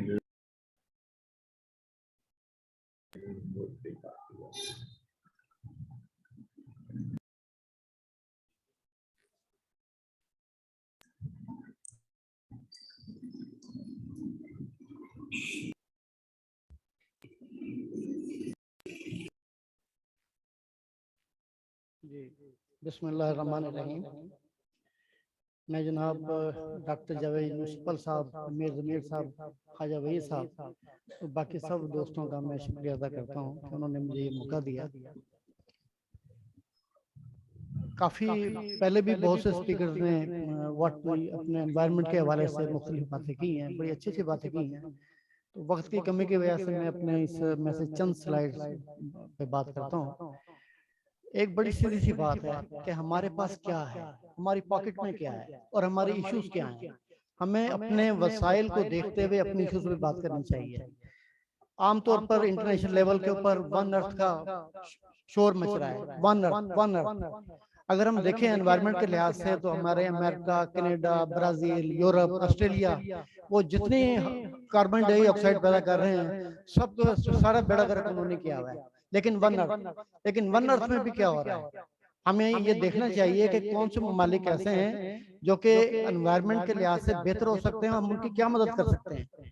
लेकिन मुझे अभी पिछले साल जब एक इंटरनेशनल समिट हुई थी, ग्लोबल समिट हुई थी इसके ऊपर क्लाइमेट चेंज पर, तो उसमें बड़ा अफसोस हुआ कि बात तो करते हैं वन अर्थ की, लेकिन 40 ममालिक को बुलाया, उसमें से पाकिस्तान शामिल नहीं था।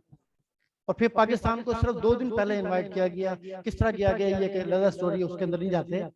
तो हमारे पास 2 चीजें हैं यहाँ पर। आपको 2019 से पहले देखें, तकरीबन 10 साल से हमारे जो आलमी माहिरीन है वो बाकायदा पिन पॉइंट कर रहे थे कि एक कहत मचने वाला है, और खास तौर से पाकिस्तान के लिए 2025 का टारगेट दिया था। 2019 में ये सूरत हाल थी कि हम काफी हद तक सरसब्ज़ थे, और आज ये सूरत हाल थी कि हम मौत की तरफ बढ़ रहे हैं। मैं ये समझता हूँ किसी की वजह से नहीं, हम खुद अपने उसके वजह से ये बढ़ रहे हैं। यहाँ हमें अपने परवरदिगार से दुआ करनी चाहिए कि वो हमारे मामला दुरुस्त करे, हमें अपनी रहमत से नवाजे और हमारे मामला दुरुस्त करे। आप ये इंटरनेशनल टेबल्स देखें, ये 17 मुल्कों में पाकिस्तान भी शामिल है जो कि इंतहाई खतरे की हालत में। लेकिन यहाँ पर हमें वो जो जिसे कहते हैं ना ग्रेट डेजर्ट सहारा, उसके ममालिक नजर नहीं आ रहे। उसके अंदर सिर्फ लीबिया है, बाकी ना हमें इसमें नाइजीरिया नजर आ रहा है, ना नाइजर नजर आ रहा है, ना हमें अल्जायर नजर आ रहा है, ना हमें इजिप्ट नजर आ रहा है, ना हमें सूडान नजर आ रहा है। वहां पर क्या सूरत हाल है, उन्होंने किस तरीके से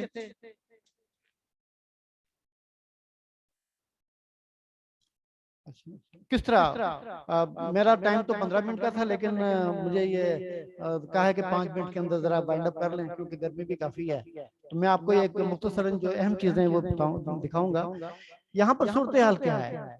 अगर हम नाइजर की बात करते हैं तो नाइजर में जहां पानी हुआ वहां पर उन्होंने अपने लिए प्लानिंग की और अपने लिए बेहतरी पैदा की। लेकिन हमने क्या किया है, हमें ये देखना चाहिए कि अगर हम ये देखें तो हम फ्रोजन वाटर के अंदर ग्लेशियर हमारे पास बहुत ज्यादा है, जो कि 72% है दुनिया के अंदर पानी जो रखते हैं क्लीन वाटर। ग्राउंड वाटर के हमारे पास रावी सतलुज ब्यास का पूरा नीचे का इलाका बेहतरीन ग्राउंड वाटर का था जो 27% है, और पूरे दुनिया के अंदर सरफेस वाटर 0.3 है, 0.3% है, उसके अंदर भी हम किसी से कम नहीं है, हम इंतहाई रिच हैं। यहाँ कई दोस्तों ने इस पे बात की कि किस तरीके से ये हम नीचे जा रहे हैं, हमने अपने ग्राउंड वाटर का बेड़ा गर्क कर दिया है। तो ये हमारी अपनी कोताहियां हैं कि हमने इसे क्यों बेड़ा गर्क किया है। यहाँ आप ये देखें, कहते हैं जी पानी नहीं है। आप 2010-11 देखें, हमारे पास हमारे तकरीबन 54 मिलियन एकड़ फुट पानी समुद्र में फेंक दिया, लेकिन उस साल हम इस्तेमाल कर सकते थे सिर्फ 88 मिलियन एकड़ फुट पानी।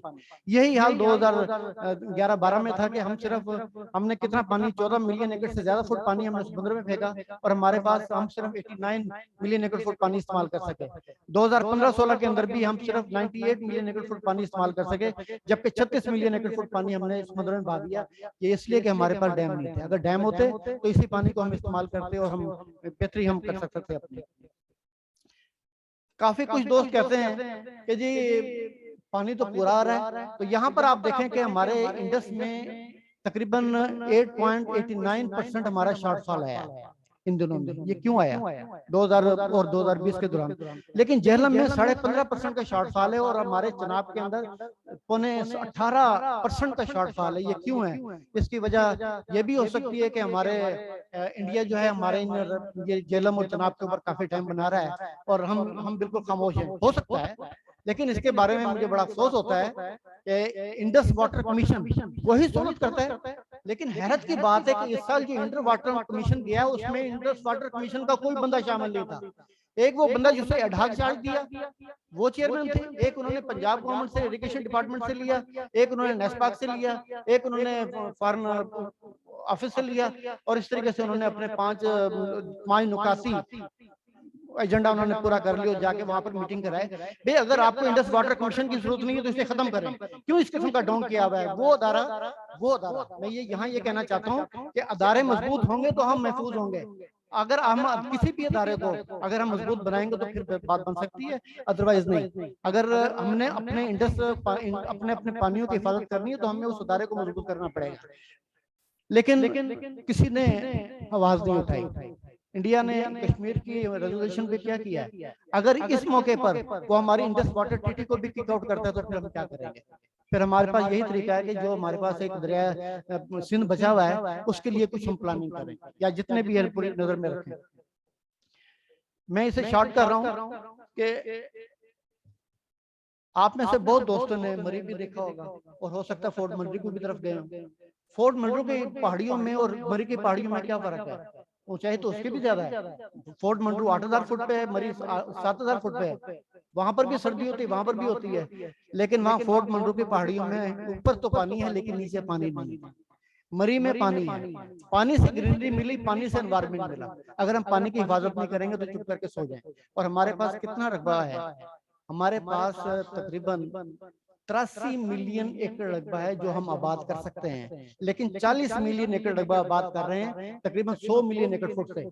इसके मुकाबले में नाइल की मिसाल देते हैं, अस्वान डैम की। अस्वान डैम सिर्फ रिवर नाइल सिर्फ 49 मिलियन एकड़ फुट की उसकी एवरेज वैल्यू है, लेकिन 130 मिलियन एकड़ फुट का उन्होंने रिजर्वायर बना लिया। और पानी आता है और काश्तकारों को उन्होंने हर साल सिर्फ 37 मिलियन एकड़ फुट पानी पैमाइश के साथ देना है, ना 36 देना है ना 38 देना है। उसकी रिजल्ट क्या निकला? और उन्होंने बकायदा पानी को इस्तेमाल किया एक बकायदा एक सिस्टम के साथ, एक नई टेक्निक के साथ, और उससे वो 83 मिलियन एकड़ रकबा आबाद कर रहे हैं। लेकिन हम 100 मिलियन एकड़ फुट पानी से सिर्फ 40 मिलियन एकड़ फुट रकबा आबाद कर रहे हैं, और 43 मिलियन एकड़ रकबा हमारा बेआबाद। हमें इस बात को समझना चाहिए कि हम किस तरीके से इसे कर सकते हैं। यहाँ पर मैं आयता हूँ कि भी हम इस पानी को किस तरह इस्तेमाल कर सकते हैं। हमारे पास कहाँ पर है जो बंजर जमीन है, कहाँ पर जो है हम शिकस्त खा रहे हैं। रावी सतलुज और ब्यास इंडिया को दिए, ठीक है, यहाँ पर जो एक पानी बहता था वो हमने इंडिया को दे दिया, और उसके मुकाबले में पानी, क्या इस पूरी इंजीनियर्स के फोरम में से कोई ऐसा है जिसने आवाज उठाई हो, और उठानी चाहिए, उठाने वाले कुछ हैं भी, कि भाई आपने रावी सतलुज ब्यास का पानी आपने इंडिया को दे दिया, यहाँ के एनवायरमेंट के लिए आप क्या दे रहे हैं? सन 70 से पहले एनवायरमेंटल इशू आ चुका था, 74 से हमने ये एनवायरमेंट डे मनाना शुरू किया है, लेकिन हमने जो है ना बकायदा इस तरफ कोई तवज्जो नहीं दी, और आज ये क्या सूरत हाल है कि हम इस तरीके से बेबस हैं। चाष्टीमन ने ये कहा था अपनी रिपोर्ट में 67 के अंदर, वर्ल्ड बैंक के तहत जो हुई थी, मैं ये कर रहा हूँ कि आप त्रिबेला डैम मंगला डैम बन गया, और यूब खान साहब ने वर्ल्ड बैंक को ये रिक्वेस्ट की कि भी आप जो है ना मुकम्मल स्टडी करके बताएं कि हम इंडस बेसिन पे क्या करें, तो उन्होंने ये कहा कि आप 90 तक जो हम आपका मंगला त्रिबेला है, इससे आप 90 तक फायदा उठाएंगे। अगर आपने फायदे को कंटिन्यू रखना है तो 1990 तक आपको कालाबाग डैम बनाना पड़ेगा, और उसके बाद आप मंगला डैम की एक्सटेंशन करेंगे, फिर आप 10 साल के बाद भाषा को बनाएंगे, उसके बाद सो। ये क्या वजह है कि हमने मंगला डैम की जो उससे अपने करनी थी रेजिंग, वो मंगला उसके बाद करनी थी हमने कालाबाग के बाद। वो इसलिए कि आपका जितना भी ड्राई एरिया है, चाहे वो रावी का है या चाहे सतलुज का है, चाहे आपका ये मशरक के अंदर आपका चुलिस्तान का 20 लाख एकड़ रकबा और थर का 50 लाख एकड़ रकबा, ये आपका मशरक के अंदर है। इसे आप पानी कहाँ पहुँचाएंगे? वहां से पानी जब जेलम में रसूल के मुकाम पर आएगा, तो उस वक्त ये होगा कि हम मंगला को हम कह देंगे बाय बाय, और वो पानी इंडस का पानी हम 2 महीने के दौरान इस्तेमाल करेंगे, और मुकम्मल तरीके से वो जो पानी होगा तो इंडस जो हमारा मंगला है उसकी भी ये उम्मीद होगी कि वो हर साल भर सकता है। फिर वहां से पानी हम उस पूरी इस सिस्टम को लाके आप एक और बात है, मैं आखिरी बात कर रहा हूँ, चनाब के ऊपर हमारा कोई सिस्टम नहीं है और चनाब भरता रहता है। क्या हम वहां से चनाब जब काफी फ्लड आता है, क्या हम वहां से एक फ्लड कैनाल रावी के लिए और एक फ्लड कैनाल हम सतलुज के लिए नहीं निकाल सकते? अगर निकाल देंगे और 1 लाख क्यूसेक पानी हर साल सिर्फ फ्लड के दिनों के अंदर रावी से गुजरेगा, 1 लाख क्यूसेक पानी सतलुज से गुजरेगा, तो क्या यह सूरत हाल ये रहेगी? नहीं रहेगी। ये हमारी अपनी कमजोरियां हैं कि हम अपने आबी वसाइल को भरपूर तरीके से इस्तेमाल नहीं करते और मुकम्मल तरीके से हम आंखें खोल के नहीं देखते कि हमारे पास क्या है।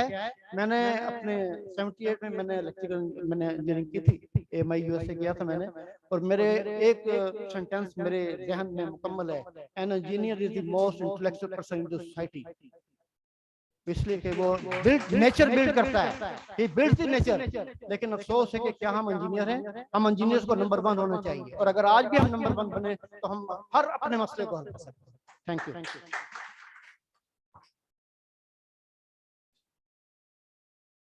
Thank you very much, sir, for highlighting the role of engineers in nation building. Now I would like to invite General Secretary Institution of Engineers of Pakistan, Engineers की शान, Engineers की पहचान, Engineer Zameer Ahmed Khan on the stage to conclude this ceremony, please.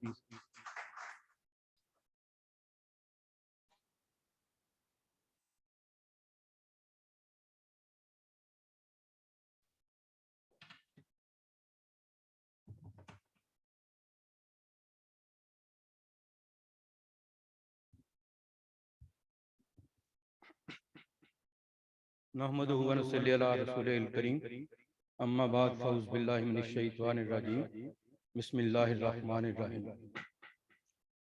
मोहतरम president IEP engineer Javed Yunus उपल साहब, मोहतरम engineer मियां अब्दुल हक साहब, chairman IEP Lahore centre, और बड़ी देर के बाद मैं देख रहा हूँ इंजीनियर खालिद हबीब साहब को और इंजीनियर नकवी साहब को और बाकी मेरे सेंट्रल काउंसिल, लोकल काउंसिल के मेंबरान और इंजीनियर हजरात, मुझे बड़ी खुशी हुई है कि आज ये पूरा हाल भरा हुआ है एनवायरमेंटल डे के लिए। और मैंने ऊपर भी पहले कुछ दिन एक प्रोग्राम अटेंड किया था। सलमान साहब ने बड़ा शिकवा किया कि हमारी बात कोई सुनता नहीं है। मैंने उस दिन भी ये कहा था कि वो वक्त गुजर गया जब कोई हमारी बात सुनता नहीं था। आज हमारी बात सुनी जा रही है। ये लोड शेडिंग जो भी इस मुल्क में चल रही है, इस पे बड़ी ब्रीफिंग दी गई पावर डिवीजन ने, वापडा ने, NTDC ने और मुख्तलिफ जो फोरम्स हैं तो वो डेट्स भी देते रहे आके वज़रा के 2 हफ्तों में कुछ खत्म हो जाएगी, फिर 1 महीने में खत्म हो जाएगी, फिर 15 दिनों में खत्म हो जाएगी। तो मैंने एक ब्रीफिंग तैयार की है सेक्रेटरी जनरल आईपी, और मैंने जो फेडरल मिनिस्टर हैं प्लानिंग के इंजीनियर हसन इकबाल, उनको मैंने ब्रीफिंग दी। मैंने कहा ये इसी तरह डेट से दे रहे हैं जिस तरह शेख रशीद डेट से देता रहा है। जैसे वो कभी उसकी कोई जो पेशीन गोई है पूरी नहीं हुई, इसी तरह इनकी भी कोई पेशीन गोई है दे रहे हैं पूरी नहीं हुई, क्योंकि they are all non professional लोग। तो मैं आपको बताता हूँ कि इसकी काजेज क्या है और इसका हल क्या है। आपको सुन के ये खुशी होगी कि मैंने जो ब्रीफिंग दी अल्हम्दुलिल्लाह, वो उन्होंने प्राइम मिनिस्टर से जाके बात की, तो उन्होंने कहा कि सेक्रेटरी जनरल को कहें कि मिनिस्टर प्लानिंग, मिनिस्टर पावर और मिनिस्टर पेट्रोलियम को अपनी ये ब्रीफिंग दें, उनको ये प्रेजेंटेशन दें। उसके बाद उन तीनों को लेके इंजीनियर अमीर जमीर को मेरे पास लेके आए। इंस्टीट्यूशन ऑफ इंजीनियर पाकिस्तान अल्हम्दुलिल्लाह इस मकाम पे पहुंच चुका है कि हमारी बात इस लेवल तक सुनी जाती है, लेकिन हम कोई सोल्यूशन दें, कोई प्रैक्टिकल सोल्यूशन दें। हम यहाँ पे सेमिनार्स करते हैं, बड़ी बड़ी अच्छी प्रेजेंटेशंस देते हैं, लेकिन कोई प्रैक्टिकेबल सोल्यूशन दें जिस पे बात सुनी जाए और उस पर अमल किया जाए। दूसरी बात यह है कि उस पे अमल नहीं होता। प्लानिंग कमीशन में आज नहीं, मैं पिछले 8 साल से हूँ। CDWP जो मीटिंग होती है, हाईएस्ट फोरम है जो प्रोजेक्ट अप्रूव करता है। कोई ऐसा प्रोजेक्ट अप्रूव नहीं होता जब तक उसके साथ एनवायरमेंटल स्टडी न लगी हो। लेकिन बहुत से ऐसे प्रोजेक्ट्स होते हैं जो एनवायरमेंटल फ्रेंडली नहीं होते और उसके ऊपर अमल नहीं होता, बाद में पता चलता है। तीसरी बात यह है कि हम एनवायरमेंटल फ्रेंडली अपनी लाइफ में किस हद तक गुजारते हैं। मैं जापान गया था तो मुझे याद है कि एक हमारे दोस्त ने एक टिश्यू पेपर से इस तरह मुंह साफ किया और उसको वो टिश्यू पेपर फेंकने के लिए 4 किलोमीटर तय करना पड़ा कि वो कहाँ पे एक डस्टबिन आता है जिसमें वो टिश्यू फेंकूं, क्योंकि वहां पे टिश्यू फेंकने के लिए अलग है, जो टिन होते हैं कोक या पीते हैं स्प्राइट पीते हैं उसके लिए अलग है। और यहाँ अगर आप घर के बाहर निकलें और लिबर्टी तक पहुंचे तो आपको जगह जगह कूड़े के ढेर नजर आते हैं। अगर कराची में चले जाएं तो वहां तो कचरा दान कहीं कहीं नजर आते हैं, लेकिन कूड़ा आपको हर जगह नजर आता है। और और मुझे परसों मेरी बेटी अमेरिका में रहती है, तो वो बाहर आके घर के बाहर उसने मुझे वीडियो कॉल की, तो मैं आसमान की तरफ देख रहा था, तो मैं अल्लाह का शुक्र अदा कर रहा था कि आपने कितना खूबसूरत और नीला आसमान बनाया। फिर मैं बाहर निकला, मैंने वीडियो कॉल की तो मैंने दिखाया कि ये हमारा आसमान है पाकिस्तान का, कि शायद ये आपको नजर ही ना आए कि हमने इसको कितना धुंधला कर दिया है धुएं से, और पूरी इसमें आलूदगी से हमने कितना इसको आलूदा कर दिया। हम मुसलमान हैं। और फिर जब मैंने अपने प्यारे नबी, जिसको हम कहते हैं कि हमारा ईमान ही मुकम्मल नहीं होता जब तक हम उसे अपने माँ बाप से भी ज्यादा अजीज ना समझ लें, फिर मैंने उसकी हदीस शरीफ पढ़ी, मैं आपके सामने रख देता हूँ। जंग में जो जंग होती है उसमें तो आपके सामने दुश्मन होते हैं और आप हर बार इस्तेमाल करते हैं उसे हराने के लिए और उससे इंतकाम लेने के लिए। लेकिन जंग में भी मेरे प्यारे नबी ने क्या फरमाया, किसी औरत को कत्ल ना करना, किसी बहुत बुरे शख्स को कत्ल ना करना, किसी इमारत को बर्बाद ना करना, और खजूरों के किसी बाग को आग न लगाना,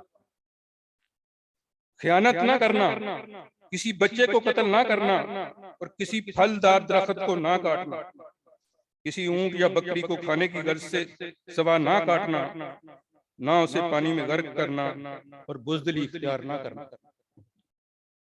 जब आप उनके अस्वाए हसना को देखते हैं तो जिंदगी के हर पहलू का हाथा आपको मिलेगा।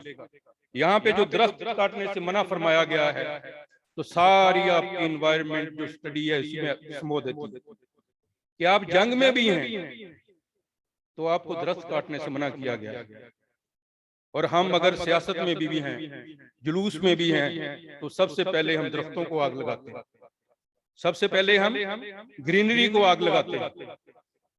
और आपने सलमान साहब बात की, मरी की बात की, 40,000 फुट 4,000 मिलियन आपने कहा कि एरिया है जिसको लगाया जा रहा है। आप आज अखबार में तो देखें, आज आप टीवी को ऑन करें, कोई चैनल तो ऑन करें कि पिछले 1 महीने से कितने मिलियन एकड़ जो जंगलात हैं वो आग की नजर हो गए। बलूचिस्तान से लेके KPK तक, एबटाबाद से लेके छांगला गली तक, मरी से लेकर एबटाबाद तक, कौन सा जंगल है जो आज आग से बचा हुआ है? कहीं कोई तकलीफकारी है तो कहीं कोई करप्शन की वजह से काटे जा रहे हैं। हम अपने ही दरख्तों को काट रहे हैं, हम अपनी ही ऑक्सीजन को काट रहे हैं। आने वाले वक्तों में हम होंगे और लोगों के गिरबान होंगे। अल्लाह ताला उस वक्त से बचाए, और मेरी दुआ है कि अल्लाह ताला हम सबको आसानियां अता फरमाए और आसानियां तकसीम करने की तौफीक अता फरमाए। पाकिस्तान जिंदाबाद।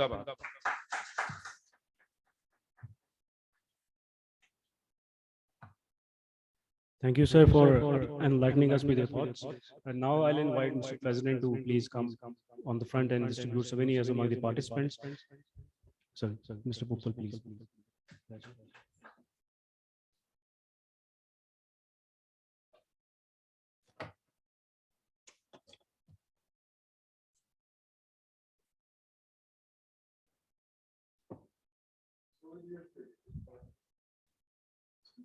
Speaker, yes. Colonel Mumtaz, please come on the stage, please. Oh, it's online. Dr. Asim, is he here? Zile Mariam, Madam Zile Mariam. Dr. Samia, is she here? Dr. Sultan. Naseema Rahman, sir, please.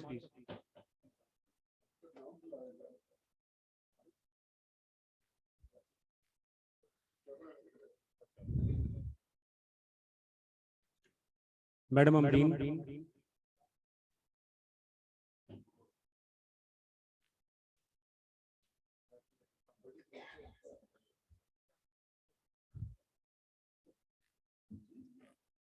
Dr. Naqvi.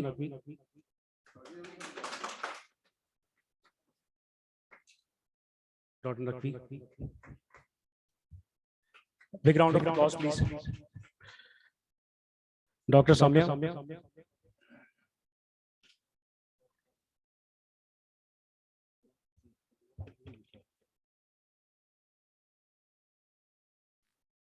Big round of applause for her, please.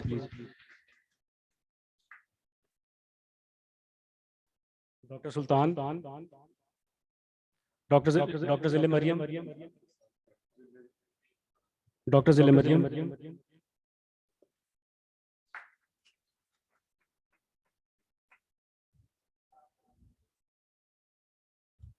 Dr. Sultan.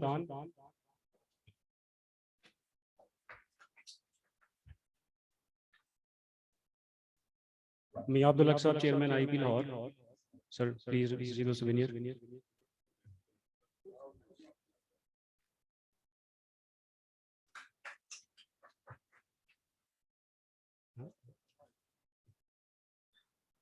Salman Sahab, please.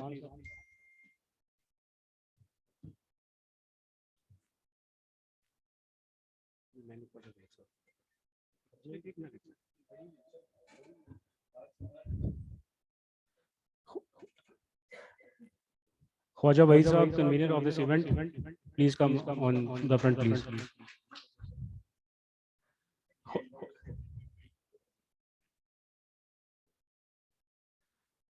Khwaja भाई साहब के लिए big round of applause please. Speakers को organise करने में, event को सारा organise करने में ख्वाजा साहब का बहुत इंपॉर्टेंट रोल है। He is the convener of the event.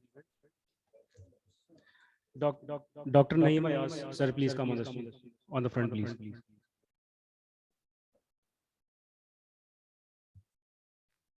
Dr. Naeem Ayaz, as you told you earlier as well, मेरे उस्ताद मोहतरम है, and he is ex-chairman of electrical department UP Lahore.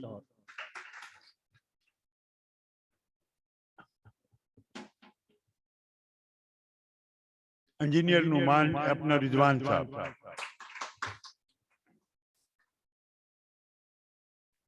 He has performed his duties very well. I appreciate it.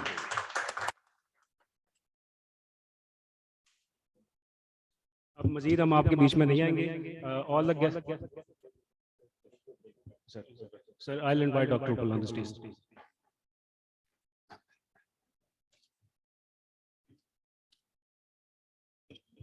एक तो मैं खामोशी से सुनता रहा हूँ सब लोगों की बातें, और हर एक ने जो यहाँ स्पीकर्स रहे हैं इतनी कारामद बातें की है कि अगर सबको इकट्ठा किया जाए तो बहुत सा काम सामने नजर आता है करने वाला। बहुत सारा काम जो है वो करने वाला है। वैसे इंसिडेंटली ये जो भी बातें आज हुई है ये रिकॉर्डिंग हुई है, और इसको हम डिस्ट्रीब्यूट भी करना चाहेंगे ये रिकॉर्डिंग, क्योंकि बड़ी प्रेशियस इसमें सजेशंस वसूल हुई है। और एक हम ग्रुप बनाना चाहेंगे या स्टॉप नहीं करना चाहेंगे, एक व्हाट्सएप का ग्रुप बन सकता है, व्हाट्सएप का ग्रुप बना सकते हैं, और फिर इन जो हमारे सामने काम है करने वाले इनका वे फॉरवर्ड हमें बनाना है। हमने सिर्फ बातें नहीं करनी है, आमदन नशिस्तन और बर्खास्त नहीं करना है, बल्कि इसको फॉलो भी करना है, इम्प्लीमेंटेशन करनी है। क्योंकि सारी निचोड़ जो आज की बातों का ऐसा हुआ कि जी ये 25 साल भी ऐसे था, आज भी ऐसे है, और हमें रिसोर्सेज इकट्ठे करने हैं, हमें स्टेक होल्डर्स तक जाना है। वो स्टेक होल्डर्स है जो कि अफेक्ट हो रहे हैं, फैक्ट्रीज जो है वो भी स्टेक होल्डर्स है, और वो स्टेक होल्डर्स है जिनका पैसा बर्बाद हो रहा है। जो काम वो कर सकते हैं, जो प्रोड्यूस कर सकते हैं, उतनी प्रोड्यूस नहीं हो रहा, तो वो भी स्टेक होल्डर्स है। सो वो सब जो स्टेक होल्डर्स है, अगर हम उन्हें कन्विंस कर सके तो बिजनेस प्लान के जरिए, एक बिजनेस प्लान के जरिए अगर हम उन्हें कन्विंस कर सके कि look because of not paying attention to environment we are losing money, we are losing people, we are losing like everything. तो अगर आप इसमें शामिल होंगे, सब मिलजुल के मदद करेंगे। So let's not stop here, let's move forward. बहुत बहुत शुक्रिया, और मेरा ख्याल है कोई चाय वाय का इंतजाम तो हो गई।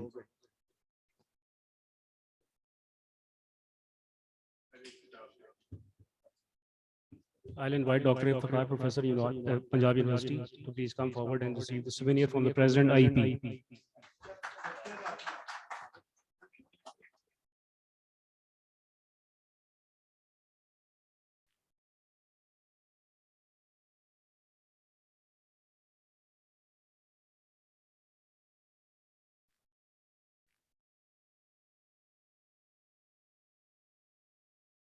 I want to thank all of the participants who have come in person and those who are present online, especially participants from IEP Local Center Karachi and IEP Local Center Islamabad.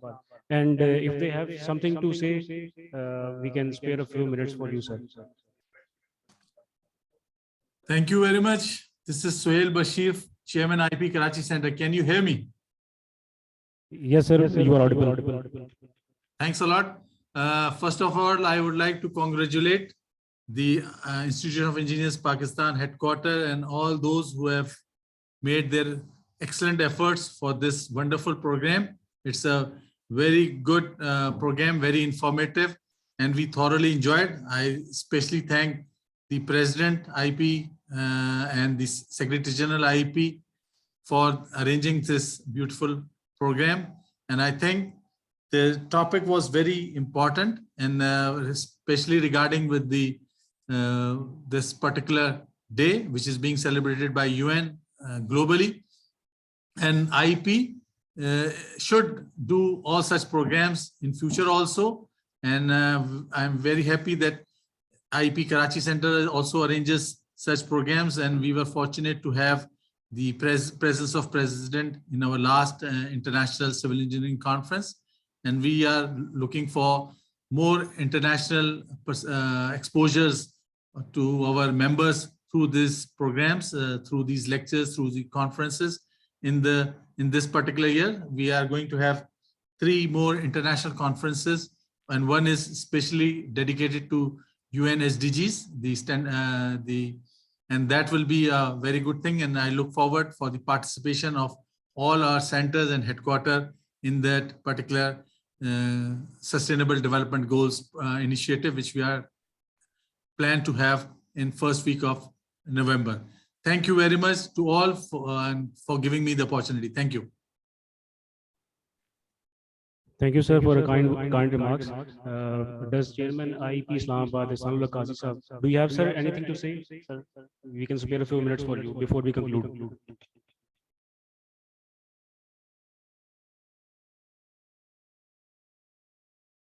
लो जी, हाजिरी लग गई।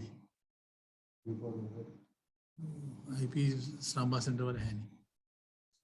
So, with this, I'll like to thank you all for participating in this wonderful event. बहुत लोगों ने participate किया in person और online भी, तो refreshment का हमने arrange किया हुआ second floor पे, तो kindly आप लोग वहाँ proceed कर सकते हैं. Thank you. Speakers, please come forward for a group photo.